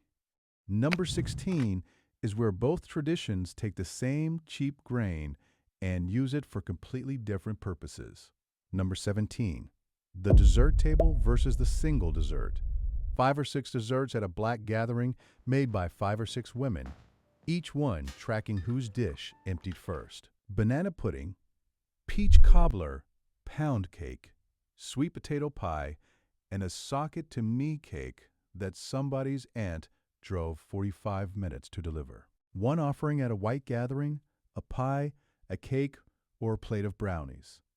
The soul food dessert table was a competition no one acknowledged and everyone tracked. Scarcity turned dessert into proof. When resources were limited, the woman who could produce a pound cake from memory was demonstrating a skill the community valued because it could not be purchased. Number 16. Cornbread versus dinner rolls. Baked in cast iron with no sugar at a black table because cornmeal was the cheapest grain and the skillet was the oldest tool in the kitchen. Served as dinner rolls or corn muffins at a white table, sometimes from a box, sometimes from scratch. The soul food cornbread was stretch food. It went into the pot liquor beside the greens, under the stew. Tomorrow morning it would be crumbled into a glass of buttermilk for breakfast because the woman baking it knew that tomorrow's first meal needed to come from somewhere. Scarcity built a bread that worked twice. Abundance built a bread that worked once, and that was enough. Number 15. Sweet potato pie versus pumpkin pie. Sweet potato pie at a black table used potatoes a grandmother in Pine Bluff pulled from her own garden, adjusting the sugar every time because the sweetness shifted with the soil in the rain. Pumpkin pie at a white table had its own lineage stretching to colonial New England, and a grandmother in Vermont made hers from a sugar pumpkin she roasted herself. Many families used the Libby's can, and the pie was good because the recipe was reliable. The sweet potato pie carried the garden. The pumpkin pie carried the tradition. Scarcity grew its own ingredients because buying them was not always possible. Number 14. Potato salad. Mustard based at the black table with hard-boiled eggs, sweet pickle relish, and paprika on top. Mayo based at the white table with dill and celery. A woman in Memphis guarded her recipe by giving different versions to different people who asked. The version for church friends had the right ingredients, but the wrong proportions. The version for family was closer, but still missing the mustard ratio. The original lived in her hands, and she had no intention of letting it leave. The comfort food potato salad was brought and appreciated. No reputation in the community was built or damaged by how it turned out. Scarcity made the recipe personal because the woman had few things that belonged entirely to her. If you recognize your family's table on this list, the Grandma Made Away collection has the original soul food recipes: the baked mac, the mustard potato salad, the overnight brine, the 3-hour greens, finally written down. The link is in the description. Number 13. Fried chicken. Brined overnight in buttermilk and hot sauce, dredged in seasoned flour, fried in cast iron at a black table. Roasted whole with herbs and butter at a white table, and at its best, genuine craft from a grandmother in Lancaster who knew how to truss and make pan gravy from the drippings. The soul food fried chicken was church food, travel food, the meal black women sold from kitchen windows when other work was closed to them. The roasted chicken was Sunday dinner. The brine was personal. The dredge was personal. The oil temperature was personal. Two women using identical ingredients could produce fried chicken that tasted completely different because the technique lived in the hands. Number 12. The Sunday dinner. The best meal of the week at a black table, cooked from scratch by a woman who started before church and finished after the family came home. A grandmother in Tuscaloosa cooked Sunday dinner every week for 43 years and missed it once, the Sunday her husband was buried. The following Sunday, the dinner was back because the family needed the routine more than they needed the grief. The comfort food best meal was rarely anchored to Sunday with the same weight. Scarcity made Sunday dinner a ritual, because the one day of rest was the one day the kitchen could demonstrate what the family was worth. The fried chicken, the mac and cheese, the greens, the cornbread, and the dessert were not separate dishes on a Sunday table. They were a single argument that the woman at the stove was making to everyone who sat down. This family eats well because I make sure of it. The entries ahead are where scarcity stops shaping the ingredients and starts shaping the traditions built around them. Number 11. The to-go plate versus thanks for coming. At a black gathering, the women wrapped a plate in foil and pressed it into your hands at the gate whether you asked for it or not. The plate went to the neighbor who could not come, the elderly woman down the road, the cousin working the evening shift. Refusing the plate was an insult. Taking it was acknowledgement that the food was worth carrying home. At most white gatherings, leftovers went into the host's refrigerator.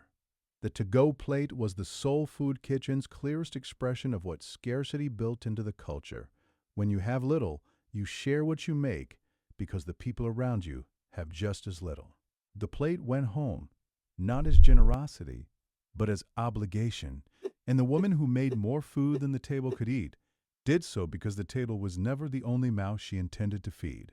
Number 10. The repast versus the funeral supper. After a funeral in the black community, the women cooked without being asked. Fried chicken, mac and cheese, greens, pound cake, and plates wrapped in foil for the grieving family to eat for the next 3 days. The white equivalent was the funeral supper or casserole table, often coordinated through the church, family, or neighbors. Both traditions fed people through grief. The difference was that the repast often assembled itself before the grieving family had even found the words to ask. Number 9. Red beans and rice versus casserole night. Red beans and rice at a black table in the South simmered all day with smoked sausage or a ham bone, while the woman doing the laundry worked. The dish became Monday food the way church was Sunday morning, a structural fact of the week that did not change when the household changed. A daughter in Houston still makes red beans on Monday because her mother made them on Monday because her grandmother made them on Monday. Casserole night at a white table was a dependable rotation. Scarcity wove the dish into the calendar with the permanence of the days themselves. Abundance could rotate the menu. Scarcity made Monday taste like red beans forever. The tuna casserole survived until the children left home and the mother stopped making it because no one asked for it again. The red beans survived because the tradition was bigger than the children. The habit was woven into the week with the permanence of the days themselves. Number 8. Cornbread dressing versus bread stuffing. Cornbread dressing at a black holiday table was crumbled day-old cornbread, chicken stock, celery, onion, sage, and sometimes giblets, assembled by the woman who controlled the holiday kitchen. Nobody wanted an experimental version showing up at Thanksgiving, and the woman who made the dressing held the authority over the entire table because the dressing was the dish that told the family whether the holiday was going to be right. Bread stuffing at a white table was dried bread cubes, herbs, onion, celery, and butter, and carried its own holiday weight. Scarcity put the most important holiday dish in the hands of the most trusted woman. That trust became authority that nobody elected and nobody could remove. And the woman who held it controlled the holiday kitchen the way a conductor controls an orchestra. She decided when the bird came out, when the table was set, who ate first, and how much food went into the to-go plates. The dressing was her signature, and the holiday was her stage. Number 7. The recipe that lived in the hands versus the recipe card box. The soul food kitchen passed recipes through proximity. The granddaughter stood beside the grandmother and learned by watching. Nothing was written because the recipe lived in physical memory. A granddaughter in Detroit said she can remember the taste of her grandmother's dressing but cannot replicate it because she moved to Michigan before she learned how the hands moved through the cornbread. The comfort food kitchen had a recipe card box filled with handwritten cards and magazine clippings. When the soul food grandmother passed without teaching someone, the recipe was gone forever. When the comfort food grandmother passed, the card stayed in the box. Scarcity built a tradition that required presence. The recipe survived 4 generations of proximity and was lost in 1 generation of distance. The card box waits. The hands do not. Scarcity built a tradition designed to survive closeness, and the moment the kitchen emptied, the chain broke. Number 6. Black-eyed peas versus baked beans. Black-eyed peas at a black table on New Year's Day, cooked with smoked meat, carried a yearly promise that surviving the last year meant the family might be blessed through the next one. The dish was eaten for luck, but the luck was a prayer dressed as food. Baked beans at a white table, slow-cooked with molasses and pork, carried New England and cookout traditions in a genuine craft of their own. Both made inexpensive beans substantial. Scarcity turned the black-eyed peas into a ritual that held the weight of the entire year ahead. Abundance kept the baked beans as a favorite, without loading them with the same expectation. A grandmother in Jackson served black-eyed peas every New Year for 50 years. The year she was too sick to cook them, her daughter made the pot and brought it to the hospital, because the grandmother said the family could not start the year without the peas on the table. The baked beans never carried that kind of urgency because the tradition never asked them to. Number 5. Rice and gravy versus mashed potatoes and gravy. Rice absorbing onion gravy from smothered meat at a black table. Mashed potatoes holding roast drippings and brown gravy at a white table. Both made sure no flavor or liquid was left behind in the pan. The difference is that rice and gravy could become the entire meal when the meat was limited, not merely the side beneath it. A grandmother in Natchez served rice and gravy 3 nights a week, and the family never felt underfed because the gravy carried enough flavor and substance to stand on its own. Scarcity turned the side into the center. Abundance kept the side as a side.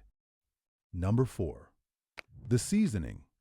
The soul food kitchen, seasoned by tasting.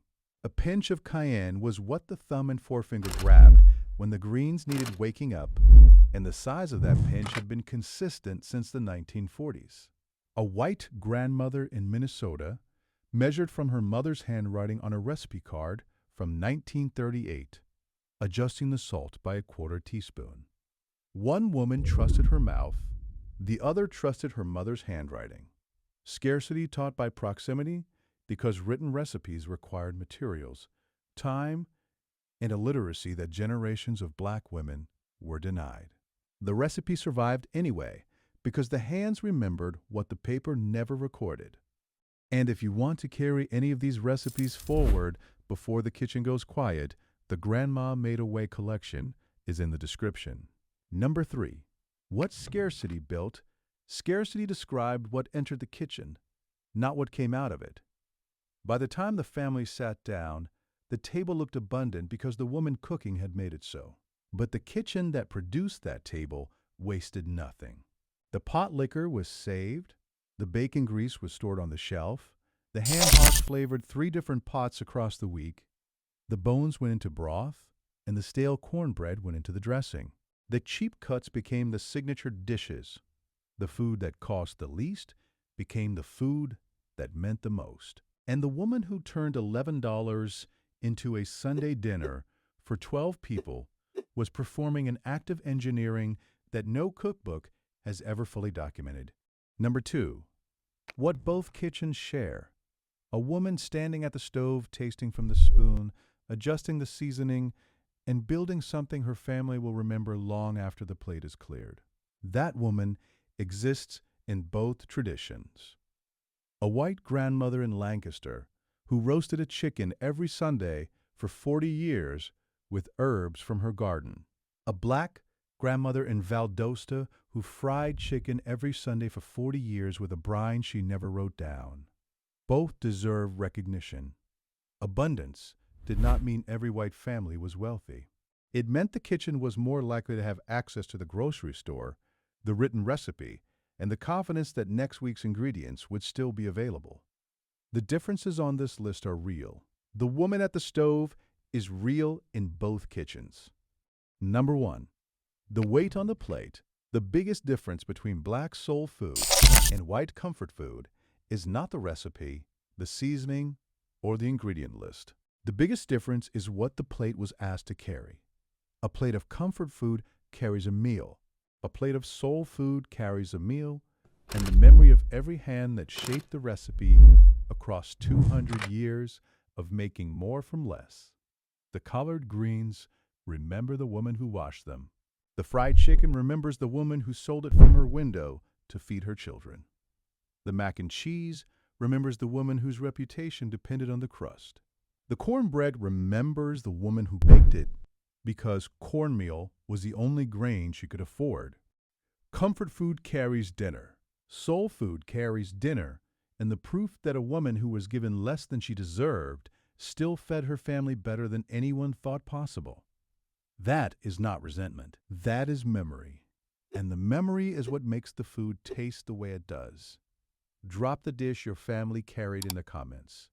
And tell us the name of the woman whose hands made it.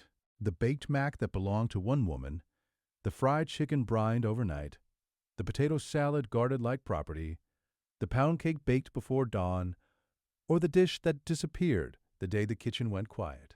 Because the difference between soul food and comfort food was never which tasted better. The difference was what history asked each plate to carry. So that was the weight on the plate. The difference between the tradition built under scarcity and a tradition built under abundance. Now we go to the hardest comparison of all. In 1962, a Black grandmother in Macon, Georgia, made fried chicken, collard greens, macaroni and cheese, and cornbread in a kitchen without a single measuring cup, recipe book, or thermometer. She cooked on a stove older than her youngest child, with a cast iron skillet older than her marriage.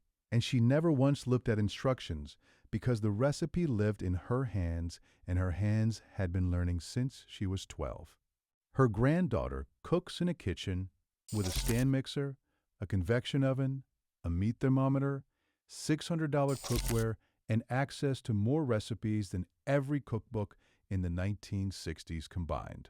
The grandmother's food was better, and everyone in the family knows it.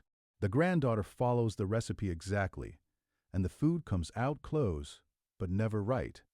And she has spent 20 years trying to figure out what she is doing wrong. The answer is that she is doing nothing wrong. 25 things changed between her grandmother's kitchen and hers, and not one of them was the recipe. Number 22 is the ingredient that was replaced by something in a blue can and took an entire layer of flavor with it. Number 17 is the bread that started an argument between the South and the North. That will never be resolved. And number 1 is not a food at all. It is proof that the old kitchen understood something about cooking that the modern kitchen has completely forgotten. Hit that subscribe button. Here are the 25 things that changed forever between your grandmother's soul food kitchen and yours. Number 25. Chitterlings. In the 1960s, chitterlings were cleaned at home and served at Christmas by families who received them free from the hog kill. Today, they come frozen in a plastic bucket from the grocery store at $4 a pound. Cleaned for hours by a woman whose hands know the work, because her mother's hands knew it, because her grandmother's hands knew it. What changed is not the dish. What changed is that chitterlings went from free to expensive, and the women who still clean them and the women who do that labor consider it an act of love, not poverty. A grandmother in Birmingham cleaned 20 pounds of chitterlings every December, and the smell filled the house for 2 days. Her granddaughter refused to eat them until the grandmother said these kept your great-grandmother alive during years when the only meat she could afford was the part nobody else wanted. The granddaughter ate them. The dish remained identical. The understanding shifted. Chitterlings take 6 to 8 hours to clean properly. The woman who cleans them runs cold water over 20 pounds of intestine, turning each piece inside out, scraping the lining, rinsing and repeating until the water runs clear. The labor is the most demanding preparation in all of American cooking, and the women who perform it do not consider it beneath them.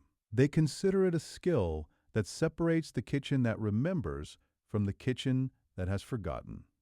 The modern grocery store sells chitterlings pre-cleaned in a bag. The grandmother who spent half a day at the sink would not recognize the bag as the same food. Number 24. Oxtails. In the 1960s, oxtails cost 40 cents a pound, and black families braised them every week because the cut was affordable enough to feed the whole house. Braise low and slow with onion, garlic, and brown gravy over rice until the meat fell from the bone and the collagen turned the liquid into silk. The soul food story is what happened next. Restaurants started charging $28 a plate for a cut that cost black families 40 cents a pound in 1965. A woman in Savannah said the strangest thing about oxtails is watching a dish her grandmother fed the whole family for $3 appear on a restaurant menu at $28 a plate. The food did not change. The world around it did. The family that braised oxtails for generations because the cut was affordable now sees it listed as a premium dish. And the distance between the family kitchen and the restaurant menu is the distance between soul food and the economy that discovered it. Number 23. Potato salad. In the 1960s, the potato salad at a black cookout was made from scratch by one woman whose recipe was personal property. Today, it comes from a deli counter or a recipe found online. What changed is the stakes. The old potato salad carried questions that every black person at a cookout has asked silently before picking up a spoon. Whose potato salad is this? Did the mayonnaise sit out too long? And did somebody put raisins in it? The potato salad at a black cookout carries a name, not a recipe. A woman in Memphis made her potato salad with yellow mustard, hard-boiled eggs, sweet pickle relish, and paprika. Her recipe was requested so often that she gave different versions to different people, each one missing a different ingredient, because the original belonged to her the way a house belongs to whoever built it. The modern kitchen publishes the recipe online. The old kitchen guarded it. The potato salad sits on both tables, and the weight it carries is not even close. If those first three entries made the frame clear, the ones ahead are where the food starts telling two very different histories. Number 22. Neck bones. In the 1960s, neck bones cost almost nothing at the butcher counter, and black families braised them into proof that a cook could turn what the rest of the country overlooked into a full meal with rice, gravy, greens, and cornbread on the side. Neck bones braised for 3 hours until the meat surrendered from the bone into a thick gravy that stretched across 4 plates and cost less than $1. The soul food story is the transformation. The cut was cheap because nobody with options wanted it. The women who cooked it had no options and made it extraordinary. A grandmother in Montgomery served neck bones every Wednesday because Wednesday was the furthest day from payday and the neck bones were the cheapest protein in the store. By Thursday, her family had eaten a meal that a restaurant would later put on its menu as braised beef bones. For $16, the grandmother charged nothing because the meal was never for sale. The neck bone is the clearest example of the difference between how these two traditions see the same cut. One tradition skips past it to the steak. The other tradition stops, picks it up, braises it for 3 hours, and produces a meal so rich that the gravy alone could season a second dinner. The transformation is the tradition. Taking what was overlooked and making it essential is not a cooking technique. It is a worldview. And that worldview built soul food from the scraps that Southern food left on the counter. Number 21. Pig feet.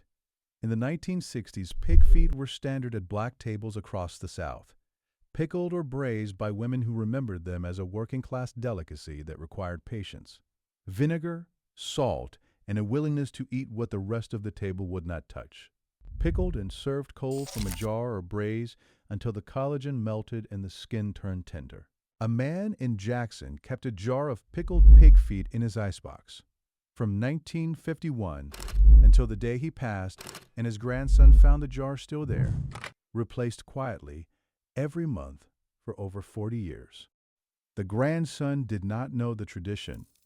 The jar was the only evidence it had ever existed.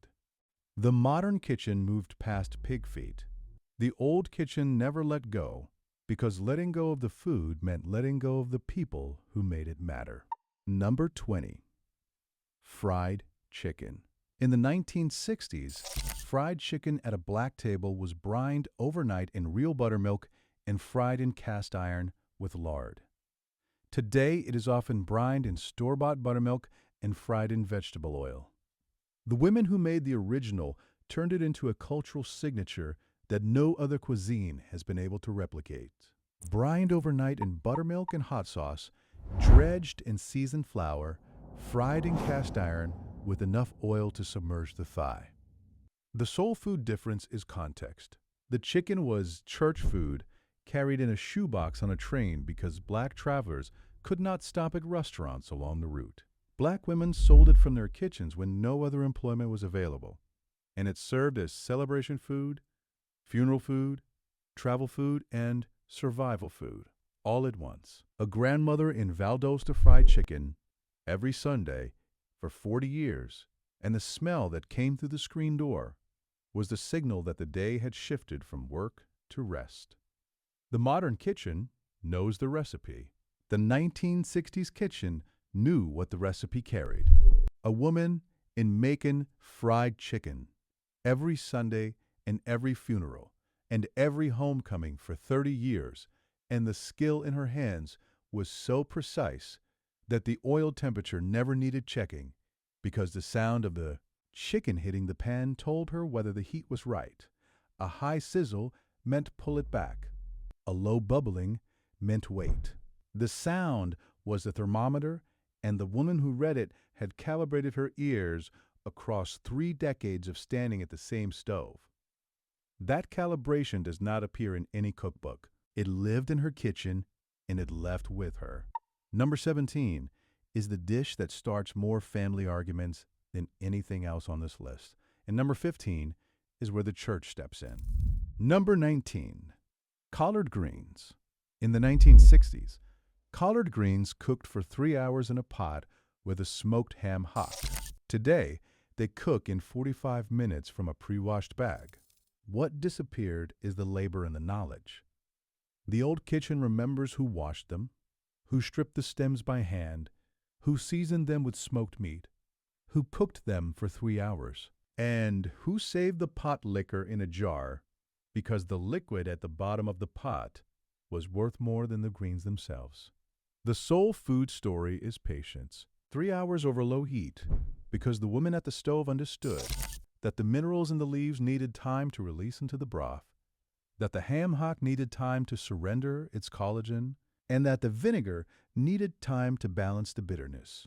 A grandmother in Selma started her greens at 7 every Sunday morning.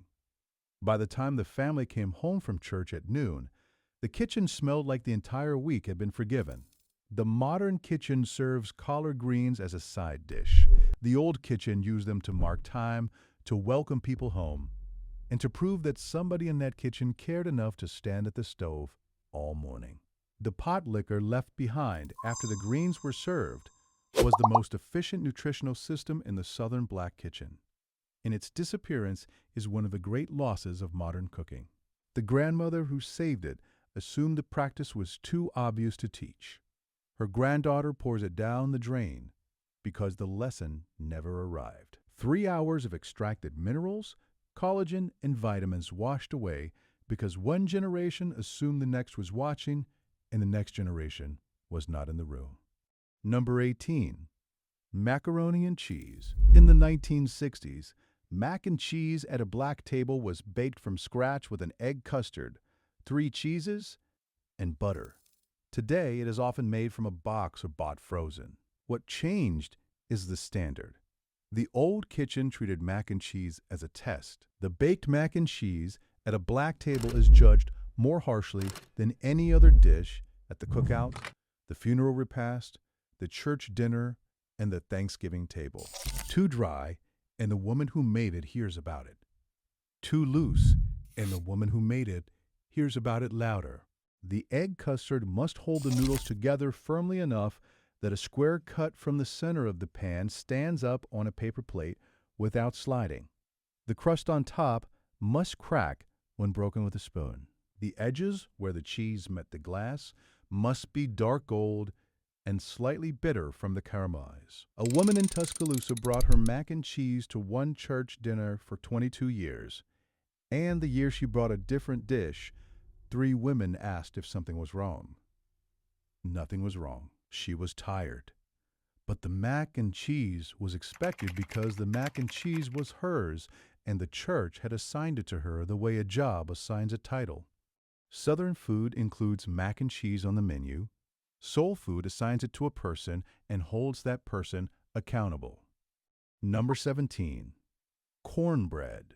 In the 1960s, cornbread was baked in cast iron with stone-ground cornmeal, no sugar, and bacon grease in the hot pan. Today, it often comes from a box with sugar already in the mix. What changed is the purpose. The old kitchen used cornbread as stretch food, the bread that filled children when the meat was short, the bread that soaked up pot liquor, the bread that sat beside every pot of beans and every bowl of greens because cornmeal was the cheapest grain a black family could buy, and the women who baked it turned a budget ingredient into something no bakery, roll has ever matched. Cast iron, no sugar, bacon grease in the hot pan. The soul food difference is what the cornbread was for. The cornbread was never a side dish. The cornbread was the bridge between not enough food and enough food. A grandmother in Pine Bluff baked cornbread every night because the cornbread made whatever else was on the stove feel like a full meal even when it was not. The modern kitchen puts cornbread on the plate as a side. The old kitchen put cornbread between the family and hunger. The cornbread also sparked the only food argument that has lasted across 4 centuries and shows no sign of ending: sugar. The South never put sugar in cornbread. The North did, because the degerminated cornmeal available in northern grocery stores had lost the natural sweetness that stone ground meal carried, and northern bakers added sugar to compensate. The argument about whether sugar belongs in cornbread is not really about sugar. It is about geography, migration, and which generation's version of the bread you grew up eating. A grandmother in Birmingham said, "Putting sugar in cornbread is putting a hat on a dog. Sugar does not belong there, and the dog knows it." Her granddaughter in Detroit uses Jiffy Mix and considers it perfectly good cornbread. And the argument between them has not been resolved and will never be resolved because both women are right about the cornbread they grew up eating. The cornbread holds the history of the migration in its batter. Number 16. Barbecue ribs. In the 1960s, ribs were smoked on a pit the family built, tended through the night by a man whose reputation depended on the result. Today, ribs often come from a restaurant or a pre-smoked package reheated in the oven. What changed is the relationship. The old kitchen remembers the pitmaster who started the fire at 3 in the morning, tended it through the night, rubbed the meat with a recipe he guarded like a deed to a house, and served the ribs to a yard full of people who would judge his entire year by how the bark cracked and whether the bone pulled clean. The ribs at a soul food table are not just smoked meat. They are a man's reputation cooked over 12 hours and presented to an audience that will not lie to him about the result. A pitmaster in Greenville smoked ribs every 4th of July, and his brother told him once that the bark was too thick. The pitmaster did not speak to his brother for 3 weeks. The modern kitchen reviews ribs on an app. The old kitchen took them personally. Number 15. Fried catfish. In the 1960s, fried catfish was cornmeal dredged and fried fresh at church fundraisers and Friday night fish plates. Today, it is often frozen, battered, and purchased from a drive-thru. What changed is the community. The old kitchen remembers the church fundraiser, the Friday night plate, the cornmeal crust, the hot sauce, the white bread on the side, and the woman who stood at the fryer for 3 hours, handing plates through a window to a line that wrapped around the building. The catfish at a soul food table was community food. The fish fry raised money for the church, fed the neighborhood, and gave the woman at the fryer a role that nobody elected her to, but everybody depended on. A woman in Natchez ran the church fish fry every Friday for 18 years, and the line knew her by name. The modern restaurant fries catfish for profit. The old church fried catfish and funded a congregation with the proceeds. The cornmeal dredge was applied in a 3-station process that the women at the church fish fry performed with the efficiency of a factory line. Flour first, then buttermilk, then cornmeal seasoned with salt, pepper, cayenne, and garlic. The fillet rested on a wire rack for 5 minutes before hitting the oil so the first coat could bond to the second. The oil was judged by dropping a pinch of cornmeal into the pan. If it danced and browned in 3 seconds, the fish went in. That 3-second test replaced the thermometer, and the women who performed it had been calibrating it for decades. If you are watching this and recognizing your own family's table, the Grandma Made Away collection has the original soul food recipes written down the way they were made before cookbooks removed the story. The baked mac, the mustard potato salad, the 3-hour greens, the cast iron cornbread. The link is in the description. Number 14. Smothered pork chops. In the 1960s, smothered pork chops were seared in cast iron and buried under a gravy made from the drippings, onions, and broth. Today, the same dish is often made in a non-stick pan that produces no fond and therefore no real gravy. What changed is the pan and the patience. the old kitchen remembers the gravy. Onions sliced thick, browned in one pan the chops were seared in, then covered with broth and simmered until the onions melted into a gravy thick enough to run slowly down a mound of white rice. The soul food difference is what the gravy did. The gravy stretched one pork chop into a meal for two because the rice absorbed the liquid and the liquid carried the flavor of the meat into every grain. A grandmother in Augusta made smothered pork chops every Sunday after church, and the gravy was the part her grandchildren fought over because the gravy on the rice was better than the chop itself. The modern kitchen serves the pork chop. The old kitchen served what the pork chop left behind. The fond at the bottom of the pan, the browned onion, the meat juice that caramelized during the sear. All of it was deglazed with broth and turned into a gravy that carried more flavor than the chop itself. The technique of building a sauce from what the meat left behind was the foundation of soul food cooking, because the foundation of soul food was using everything and wasting nothing. The gravy was not a garnish. The gravy was the point. The pork chop was the vehicle that produced it.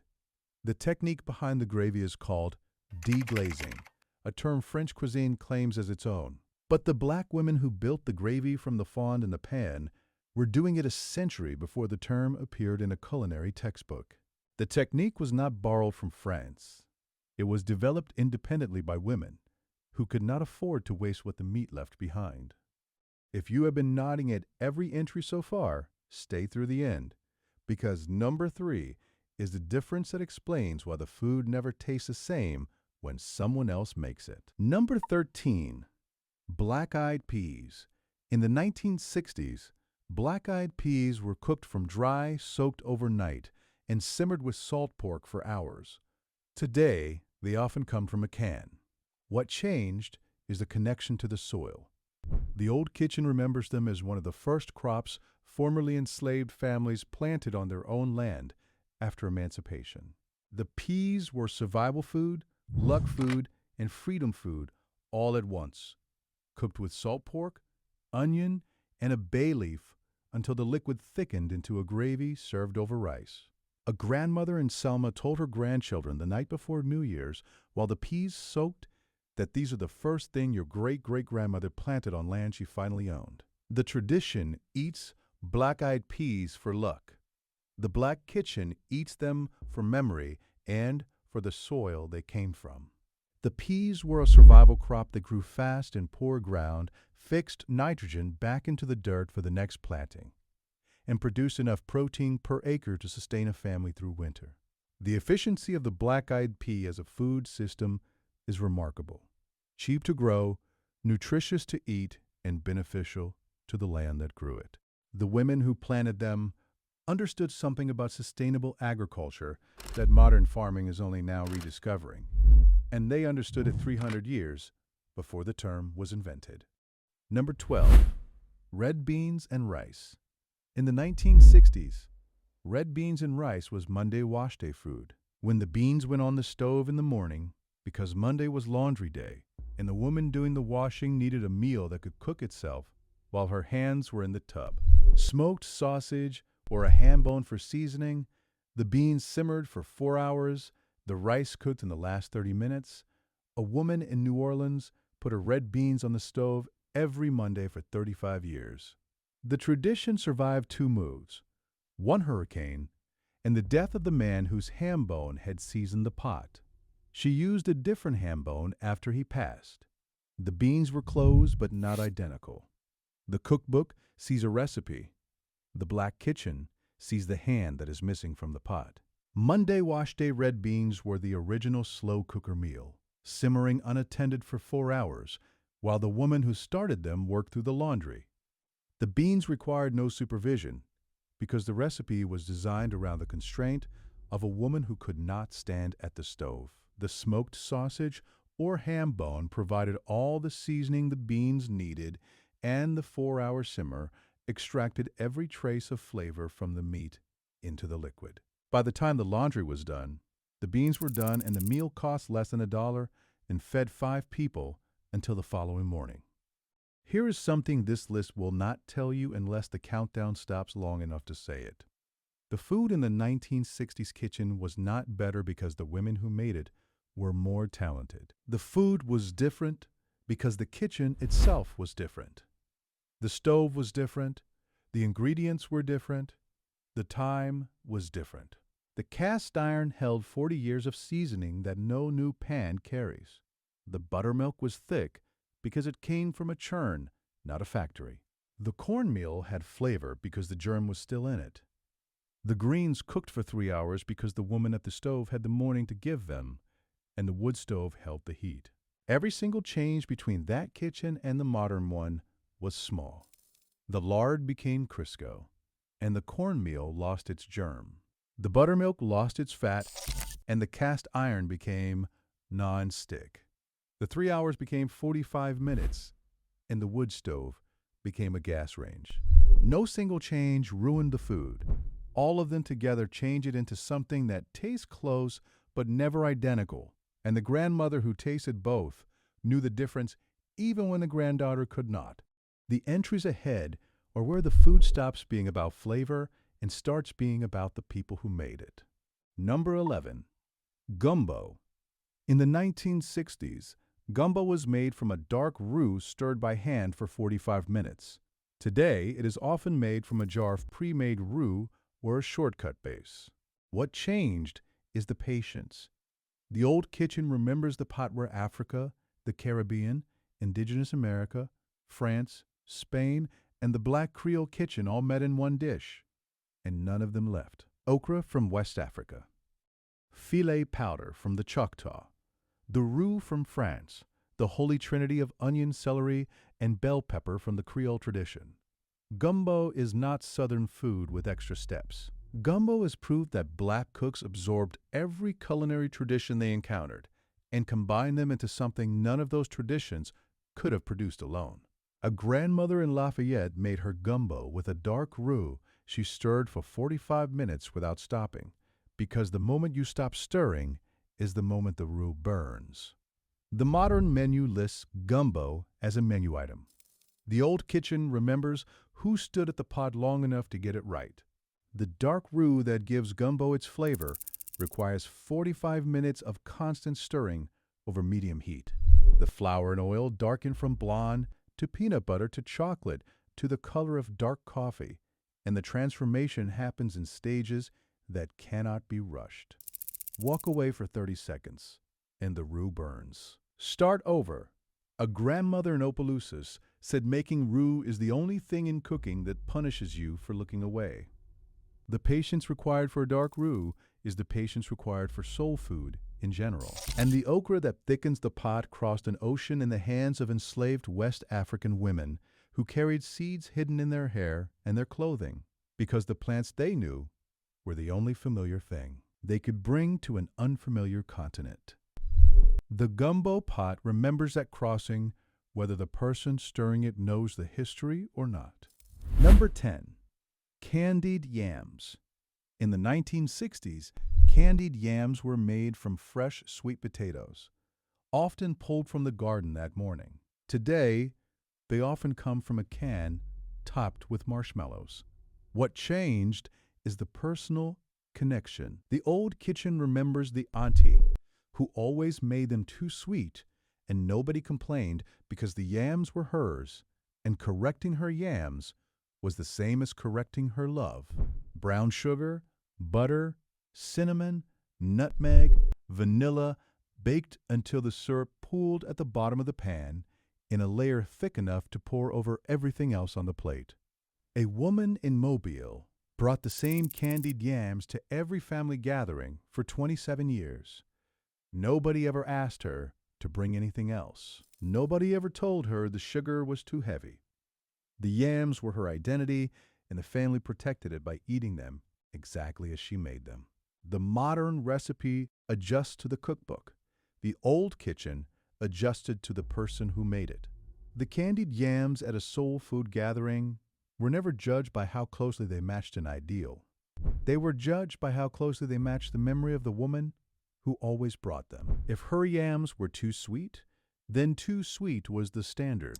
If her cinnamon was heavy, then heavy cinnamon was correct. The recipe was calibrated to the person, not the person to the recipe. A woman in Atlanta made her yams with so much brown sugar that the syrup at the bottom of the pan could have been poured over pancakes. No one corrected her or suggested she ease back on the sugar. The yams were hers, and the family had decided decades ago that her version was the version. Number 9. Chicken wings. In the 1960s, chicken wings cost almost nothing, and black families made them a staple that fed entire houses for under $5. Seasoned, floured, fried until the skin crackled, served with white bread and hot sauce. The soul food story is what happened to the price. Wings that cost 60 cents a pound in the 1970s now cost $4 a pound because restaurants and bars discovered what black kitchens already knew. A woman in Cleveland fed her 4 children on a $3 bag of wings twice a week in 1978. Her granddaughter cannot afford the same bag today. The wing did not change, the market around it did. A cut that once cost almost nothing now carries a price that reflects its popularity. And the family that discovered its value decades before the restaurant industry did simply adapted the way black cooks have always adapted. When wings became expensive, the kitchen found another way. That adaptation, the ability to shift without losing the tradition, is what separates soul food from a recipe. The recipe is fixed, the tradition moves. Number 8. Dressing, not stuffing. In the 1960s, cornbread dressing was made from scratch, using day-old cornbread crumbled by hand. Today, it often comes from a box of seasoned stuffing mix. What changed is the authority. The old kitchen called it cornbread dressing, and the recipe is controlled by one elder in the family, whose authority over the dressing is absolute. The cornbread is baked, crumbled, mixed with broth, celery, onion, sage, and egg, and baked again until the top sets firm and the inside stays moist. A woman in Charlotte made the dressing every Thanksgiving for 31 years, and the year her niece offered to make it instead, the silence at the table lasted longer than the prayer. The niece made it. The dressing was fine. The family ate it politely. The following year, the elder was back at the stove without discussion. The modern kitchen shares recipes freely. The old kitchen assigned them. The last 6 entries are where this stops being about individual dishes and becomes about something the food built that no recipe can hold. Number 7. Banana pudding. In the 1960s, banana pudding was made with a custard cooked on the stovetop. Today, it is often made from instant pudding mix and Cool Whip. What changed is the effort. The old kitchen made it the dish that disappears first at every cookout, church dinner, and family reunion if the woman who made it knew what she was doing. Vanilla wafers layered with banana slices and a custard cooked on the stovetop, topped with meringue or whipped cream. The soul food difference is the speed at which it vanishes. A woman in Jackson brought banana pudding to a church dinner, and the dish was empty in 12 minutes. The women who brought pound cake and peach cobbler watched their dishes sit while the pudding disappeared. The banana pudding may not have been better. The banana pudding was first, and being first at a soul food table means being the dish people trust the most. The woman who made it knew this. The custard was cooked on the stovetop until it coated the back of a spoon, not from a box of instant pudding mixed with cold milk. The difference between cooked custard and instant pudding is the difference between a reputation and a shortcut. A grandmother in Tuscaloosa made her banana pudding from scratch for 30 years, and her granddaughter made it once from a box and brought it to a cookout. An aunt tasted it and said nothing for a long time, and then said, "That is not your grandmother's pudding." The granddaughter knew. The box knew too. Number 6. Peach cobbler. In the 1960s, peach cobbler was baked in every kitchen that needed to say something words could not. Today, it is often purchased from a bakery or made from a frozen cobbler kit. What changed is the message. The old kitchen remembers the foil pan at the funeral repast, the church table, the Sunday dinner, and the hospital visit where a woman showed up with a cobbler because she did not know what else to bring, and the cobbler said everything she could not say with words. Canned peaches, a simple batter, butter, and 35 minutes in the oven. The cost was less than $2. The message was, I am here and I do not know how to fix what happened, but I made this and I hope it helps. A church mother in Columbus delivered cobblers for 40 years to families in crisis and never once arrived empty-handed because arriving empty-handed at a moment of grief was not something the tradition allowed. The modern kitchen bakes cobbler for dessert. The old kitchen baked it and delivered it to a family in crisis because arriving empty-handed was not permitted. Number 5. Pound cake. In the 1960s, pound cake was baked before dawn by a woman who measured nothing and got it right every time. Today, it often comes from a box mix or bakery counter.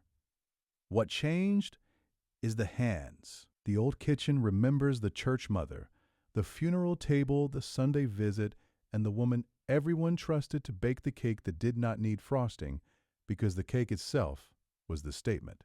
A pound of butter, a pound of sugar, a pound of flour, a pound of eggs. Baked before dawn, cooled on the counter, carried to the gathering with both hands. A woman in Natchez baked her pound cake at 5 in the morning for 31 years, and the car smelled like butter and vanilla for the 20-minute drive to her sister's house. The recipe never changed. The pan never changed. The hands eventually changed when her daughter took over the drive. The modern kitchen follows a published recipe. The old kitchen inherited the method from a woman who measured nothing and got it right every single time. Number 4. The condiments that completed the plate. Hot sauce on the greens, the fish, the chicken, the neck bones, the chitlins, and anything else that needed waking up. Sweet tea brewed on the stove with enough sugar dissolved in the hot liquid that the spoon moved slower through the glass. In the 1960s, the hot sauce was Louisiana or crystal from a glass bottle, and the sweet tea was brewed on the stove with real sugar dissolved in the hot liquid. Today, the hot sauce comes in 100 varieties, and the sweet tea is often from a mix or a bottle. What changed is the intention.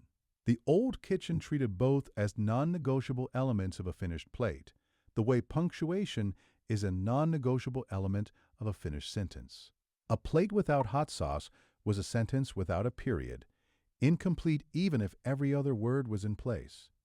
The sweet tea beside it was never a beverage choice offered alongside alternatives. It was hospitality brewed in a pitcher and poured without asking whether the guest wanted it. A grandmother in Augusta poured sweet tea for every person who walked through her front door for 50 years. She never asked if they wanted some. She poured it and set it on the table because offering was the hospitality and pouring it was the proof. Number 3. The recipe that was never written down. This is the change that matters more than any dish on this list. In the 1960s, the recipe lived in the hands of the woman at the stove. Nothing was measured, the pour continued until it looked right, the seasoning continued until it smelled right, and the cooking continued until it sounded right. The recipe could not be reduced to a list of ingredients. It was a feeling calibrated by decades of standing at one stove, making the same dish until the hands knew the recipe better than the mind did. A granddaughter in Philadelphia asked her grandmother for the pound cake recipe, and the grandmother said, "A little of this, some of that, and you will know when it is ready." The granddaughter wrote it down. The cake did not taste the same because the measurements were approximations of something that had never been measured. Southern food can be replicated from a page.